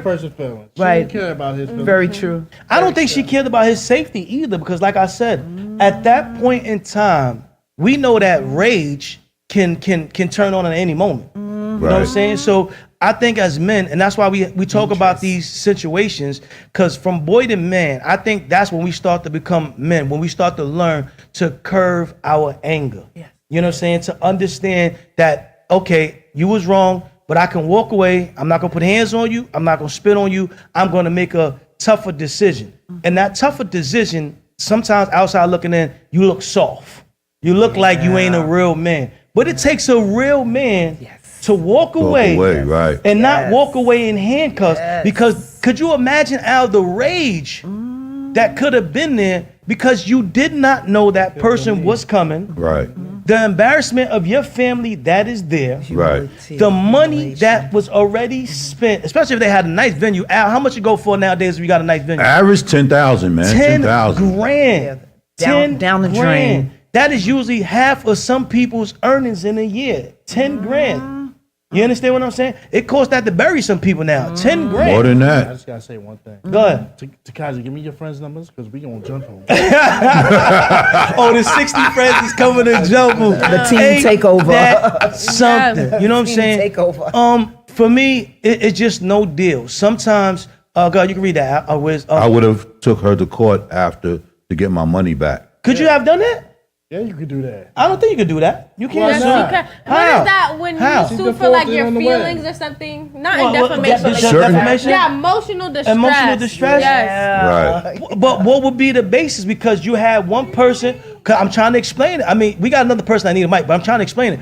It's not like they showed up uninvited. They were invited by another half. Y'all both decided on this wedding. You understand what I'm saying? So y'all both. Yes, they both decided on the wedding. They both decided on the wedding. I didn't say that both people both invited. She on her part of the guest list. So this is what the legality part is going to see. It's not like he showed up uninvited and caused a problem. It was blindsided because your partner decided not to tell you. Your partner that you're already engaged in. They would, if I was a lawyer or a judge, I would see that as a relationship problem, not as him coming to cause an issue on his own. You know, you understand what I'm saying? Does that make sense? Yeah, that makes sense. You understand what I'm saying? Yeah. I don't think you can have emotion. She had her phone. She had her phone down. Auntie Sandra said she was not done wrong. She messed up, but you can have male friends. Your ex cannot be a friend because your ex can't be your friend. Like if you have male friends, like like this is my best friend. I knew them before we got married. Then it's like you really can't say anything. You can, but you can express your feelings. We can't really say that. Your ex cannot be your friend because some people they pretend to be your friend as an ex and they really want to get back together. As my man Tommy, and that's more Wiz. Give me some more. Yeah, hey, Wiz, that's like my man Tommy would say, "Martin, get the draws, dog." That's the only thing that they waiting for. Like, no. At the end of the day, especially now, here's another question that ran through my mind: how close was this ex? Did he fly in? Was he still in the same borough? Was he? See. Oh, you hear that, Al? She always got backup. That's what she's telling the fiance. Listen, y'all don't. Now that's the sad part. Too much on. Yo, Al, Wiz though with the bike, he got the cushion covered over. He just want to leave at this point. No, I'm just saying because that's you putting too much in the pot because it's boiling over now. But she talked about it. She talked about it like she wasn't. She said I wasn't really that serious. Come on, Candi, you heard what she said, Candi? It's not that serious though. Love, he was my everything. Oh my God. Cause that's her everything. You know what it sounds like? What? Soul ties. Soul ties. Definitely with her ex, really. That's what it sounds like. So like Al said, he's not really an ex then. You know what I'm saying? If she wouldn't have said, like he was my everything, he was my first everything, maybe I would have been on her side just a little bit. Because like, he could have been y'all went through whatever and now y'all friends, y'all okay, like y'all. But then she said she didn't tell him either, like you're just going wrong for wrong. Left. Do you even like this man? She went downhill. Yeah. Left. I don't think she liked him. I think she was with that new man because what he could provide. So he was providing things that she still wanted, but it wasn't really her connection. I don't think he even had to drop the ball. I just think that she was just waiting for an opportunity. He could have done everything. Look, and she said that yes, she would have still. And that's the narcissistic part. I think you were talking about when she had the nerve to say, "I don't care who he would have invited, I would have still married him." So were you really in love, or were you just getting certain needs that were taken care of? And I don't even mean physical at this point. I'm talking about house. I'm talking about allowance if you was getting that. I'm talking about, did he have that NBA money? So, all you gotta do is marry him for a couple, stick around for a year. Women actually go into certain situations like that. They could, and it's not even just NBA ball players. It could be a lawyer. It could be a doctor. It could be a teacher. If your finances is up in a way that can elevate them, they know that they can marry you for a certain amount of time and then legally divorce you and walk away with how my man Martin Lawrence said, half. Or no, Eddie Murphy said, half. Yep. You understand what I'm saying? Yep. So could that have been the problem? You know what I'm saying? Could that have been her alter ego? Like, yo, just play the game, get half, and then go back to where your heart really is. Don't step in the pot again. Shucks. I just think she made a wrong decision by because I'm cool with my exes. But I'm not You gonna saying invite- exes? Well, my sister. Yo, move this mic, man. You know my sister. No, you know no, my sister. but my whole thing You know is, my. I Listen, don't- Al. This is why he don't want to talk. He talking like that. My sister listening, man. My sister listening. Oh, Yeah, do it again. Do it again, cause you invited us to the party in a couple weeks. Do it again. Do it again. Is my ex. No, ain't no exes. My exes, Don't they say ex not again. You come said you around. heard what Al said. No, they don't get no but I'm titles. Ain't no Say- titles. No titles. It don't matter. Al just said no titles. No- You heard no what he said. titles. Do it I don't again. care. Do it again. Do it again. My old friends. That's good. No. You can say that. Your old friend. Old friends. I don't know about old friends. I didn't- Why you still being friends? I don't be like, hey, what's going on? Yes, you do. Yes, you do. You say you got that. You got that slick talk voice. You got that. You look like a slick talker. because You know look like why? a slick talker. You know why? Because woman will go Can't trust back- these bald head guys. A relationship, somebody will go back and tell your person that you're with everything that's going on in your relationship. I don't like that. I don't do that. Mhm. Because you have to have some type of respect. Mhm. And sometimes you gotta have something that nobody can ever tell your wife or your girl, something that you can't tell them yourself. Mhm. Yeah, That's right. So I don't play that. Okay. Because because you know this is the world of Pettyville. Mhm. It's like, I'm gonna break them up. They look too happy.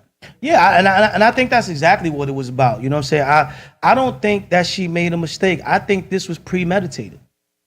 I think she thought this out for a long time. Like, it's not too many people that get married and just be like, okay, hey, I love you, let's get married, have a big wedding tomorrow. This was months of her thinking about this. This was months of conversations. You know what I'm saying? And she went up there and said, I'm too cute for this anyway. So what does that say? All right, let's go. Ladies and gentlemen, we didn't mean to go too far, but I just had to give y'all some of this. We want to thank y'all for tuning in to the extended version of Behind Enemy Lines podcast, right? It's a podcast we talk about relationships for the male's point of view, but we don't exclude the ladies. Once again, shout out to TYKAJA, you know what I'm saying, for going to nationals this week. Everybody keep sending your comments in. We're not going to read them online, but we'll read them offline. We thank y'all for being fans and supporting the show. Once again, be looking out for WIZZ. He might be on a missing carton, you know what I'm saying, for everything he said today. We know who his loved one is. It's called the couch. You know what I'm saying? He definitely gonna be on the couch. We want to thank the pioneer, the legend, for coming in the building. We hope you had a good time. All right, Candi, Larock, Sugar Hill in the building, Bronx representative. Make sure y'all go and check her out. The website again is up right here, right now. Okay, Al's gonna bring it up one more time so y'all can go check it out. All right, you got the counseling and you got the new level for the dancers and anybody else that want to reach out to her for anything else. Please reach out. Yeah. You know where to find her on Facebook. Once again, Behind the Enemy Lines on IAXISRADIO. Check out all the new shows. Check out the music on the 365 Live. Check out the TuneIn app as well. Reach out to Al if you want to get on any of the shows. From Sunday to Sunday, we got something going on IAXISRADIO. Better Green Entertainment. We love y'all. Gatekeeper checking out. Peace. Hey yo, it's your girl Candi Larock. Coming at you straight from the boogie down Bronx. I just want to spread some love and good vibes. We shall live again. Let's go. We shall love again. Yeah. We shall win again. You already know. 'Cause this right here is not the end. Can't believe the bank took his home. Late on his mortgage, now he's forced to roam. Things looking hairy. Get your breath, you got an interview next week. No money left and out. Everywhere you turn, people talking to themselves. No one's around like they're sitting in a cell. Where's the Bluetooth? Boo-hoo, boo-hoo. You going cuckoo, you too cuckoo. How could this be? We shall live again. Let's go. We shall love again. Yeah. We shall win again. You already know. 'Cause this right here is not the end. To top it off, his mom's in a nursing home. They shot her up with silicone 'cause she fell in the street. Hurricane flew in the air. Phones popped out, but they really didn't care. Streaming. Are you a demon? Nah, living without the Most High. That's the reason. If that was your mama laying in the street, you'd be in position to get her on her feet. How could this be? We shall live again. Let's go. We shall love again. Yeah. We shall win again. You already know. 'Cause this right here is not the end. Excuse me, officer, what seems to be the problem? The power's here to bring peace. I can solve it. I got the sun and a better view. He seems to be in pain. The question is, what did he do? Dang, these last days is like walking through a maze, crashing out, toxic. Is this a phase? No cap and choose to stay. Who you will serve, 'cause the system you this, that, and the third. How could this be? She'll live again. Yo, you got this. She'll love again. Oh God, she'll win again. Cause this right here is not the end. This song was specially dedicated to those who just lost a loved one.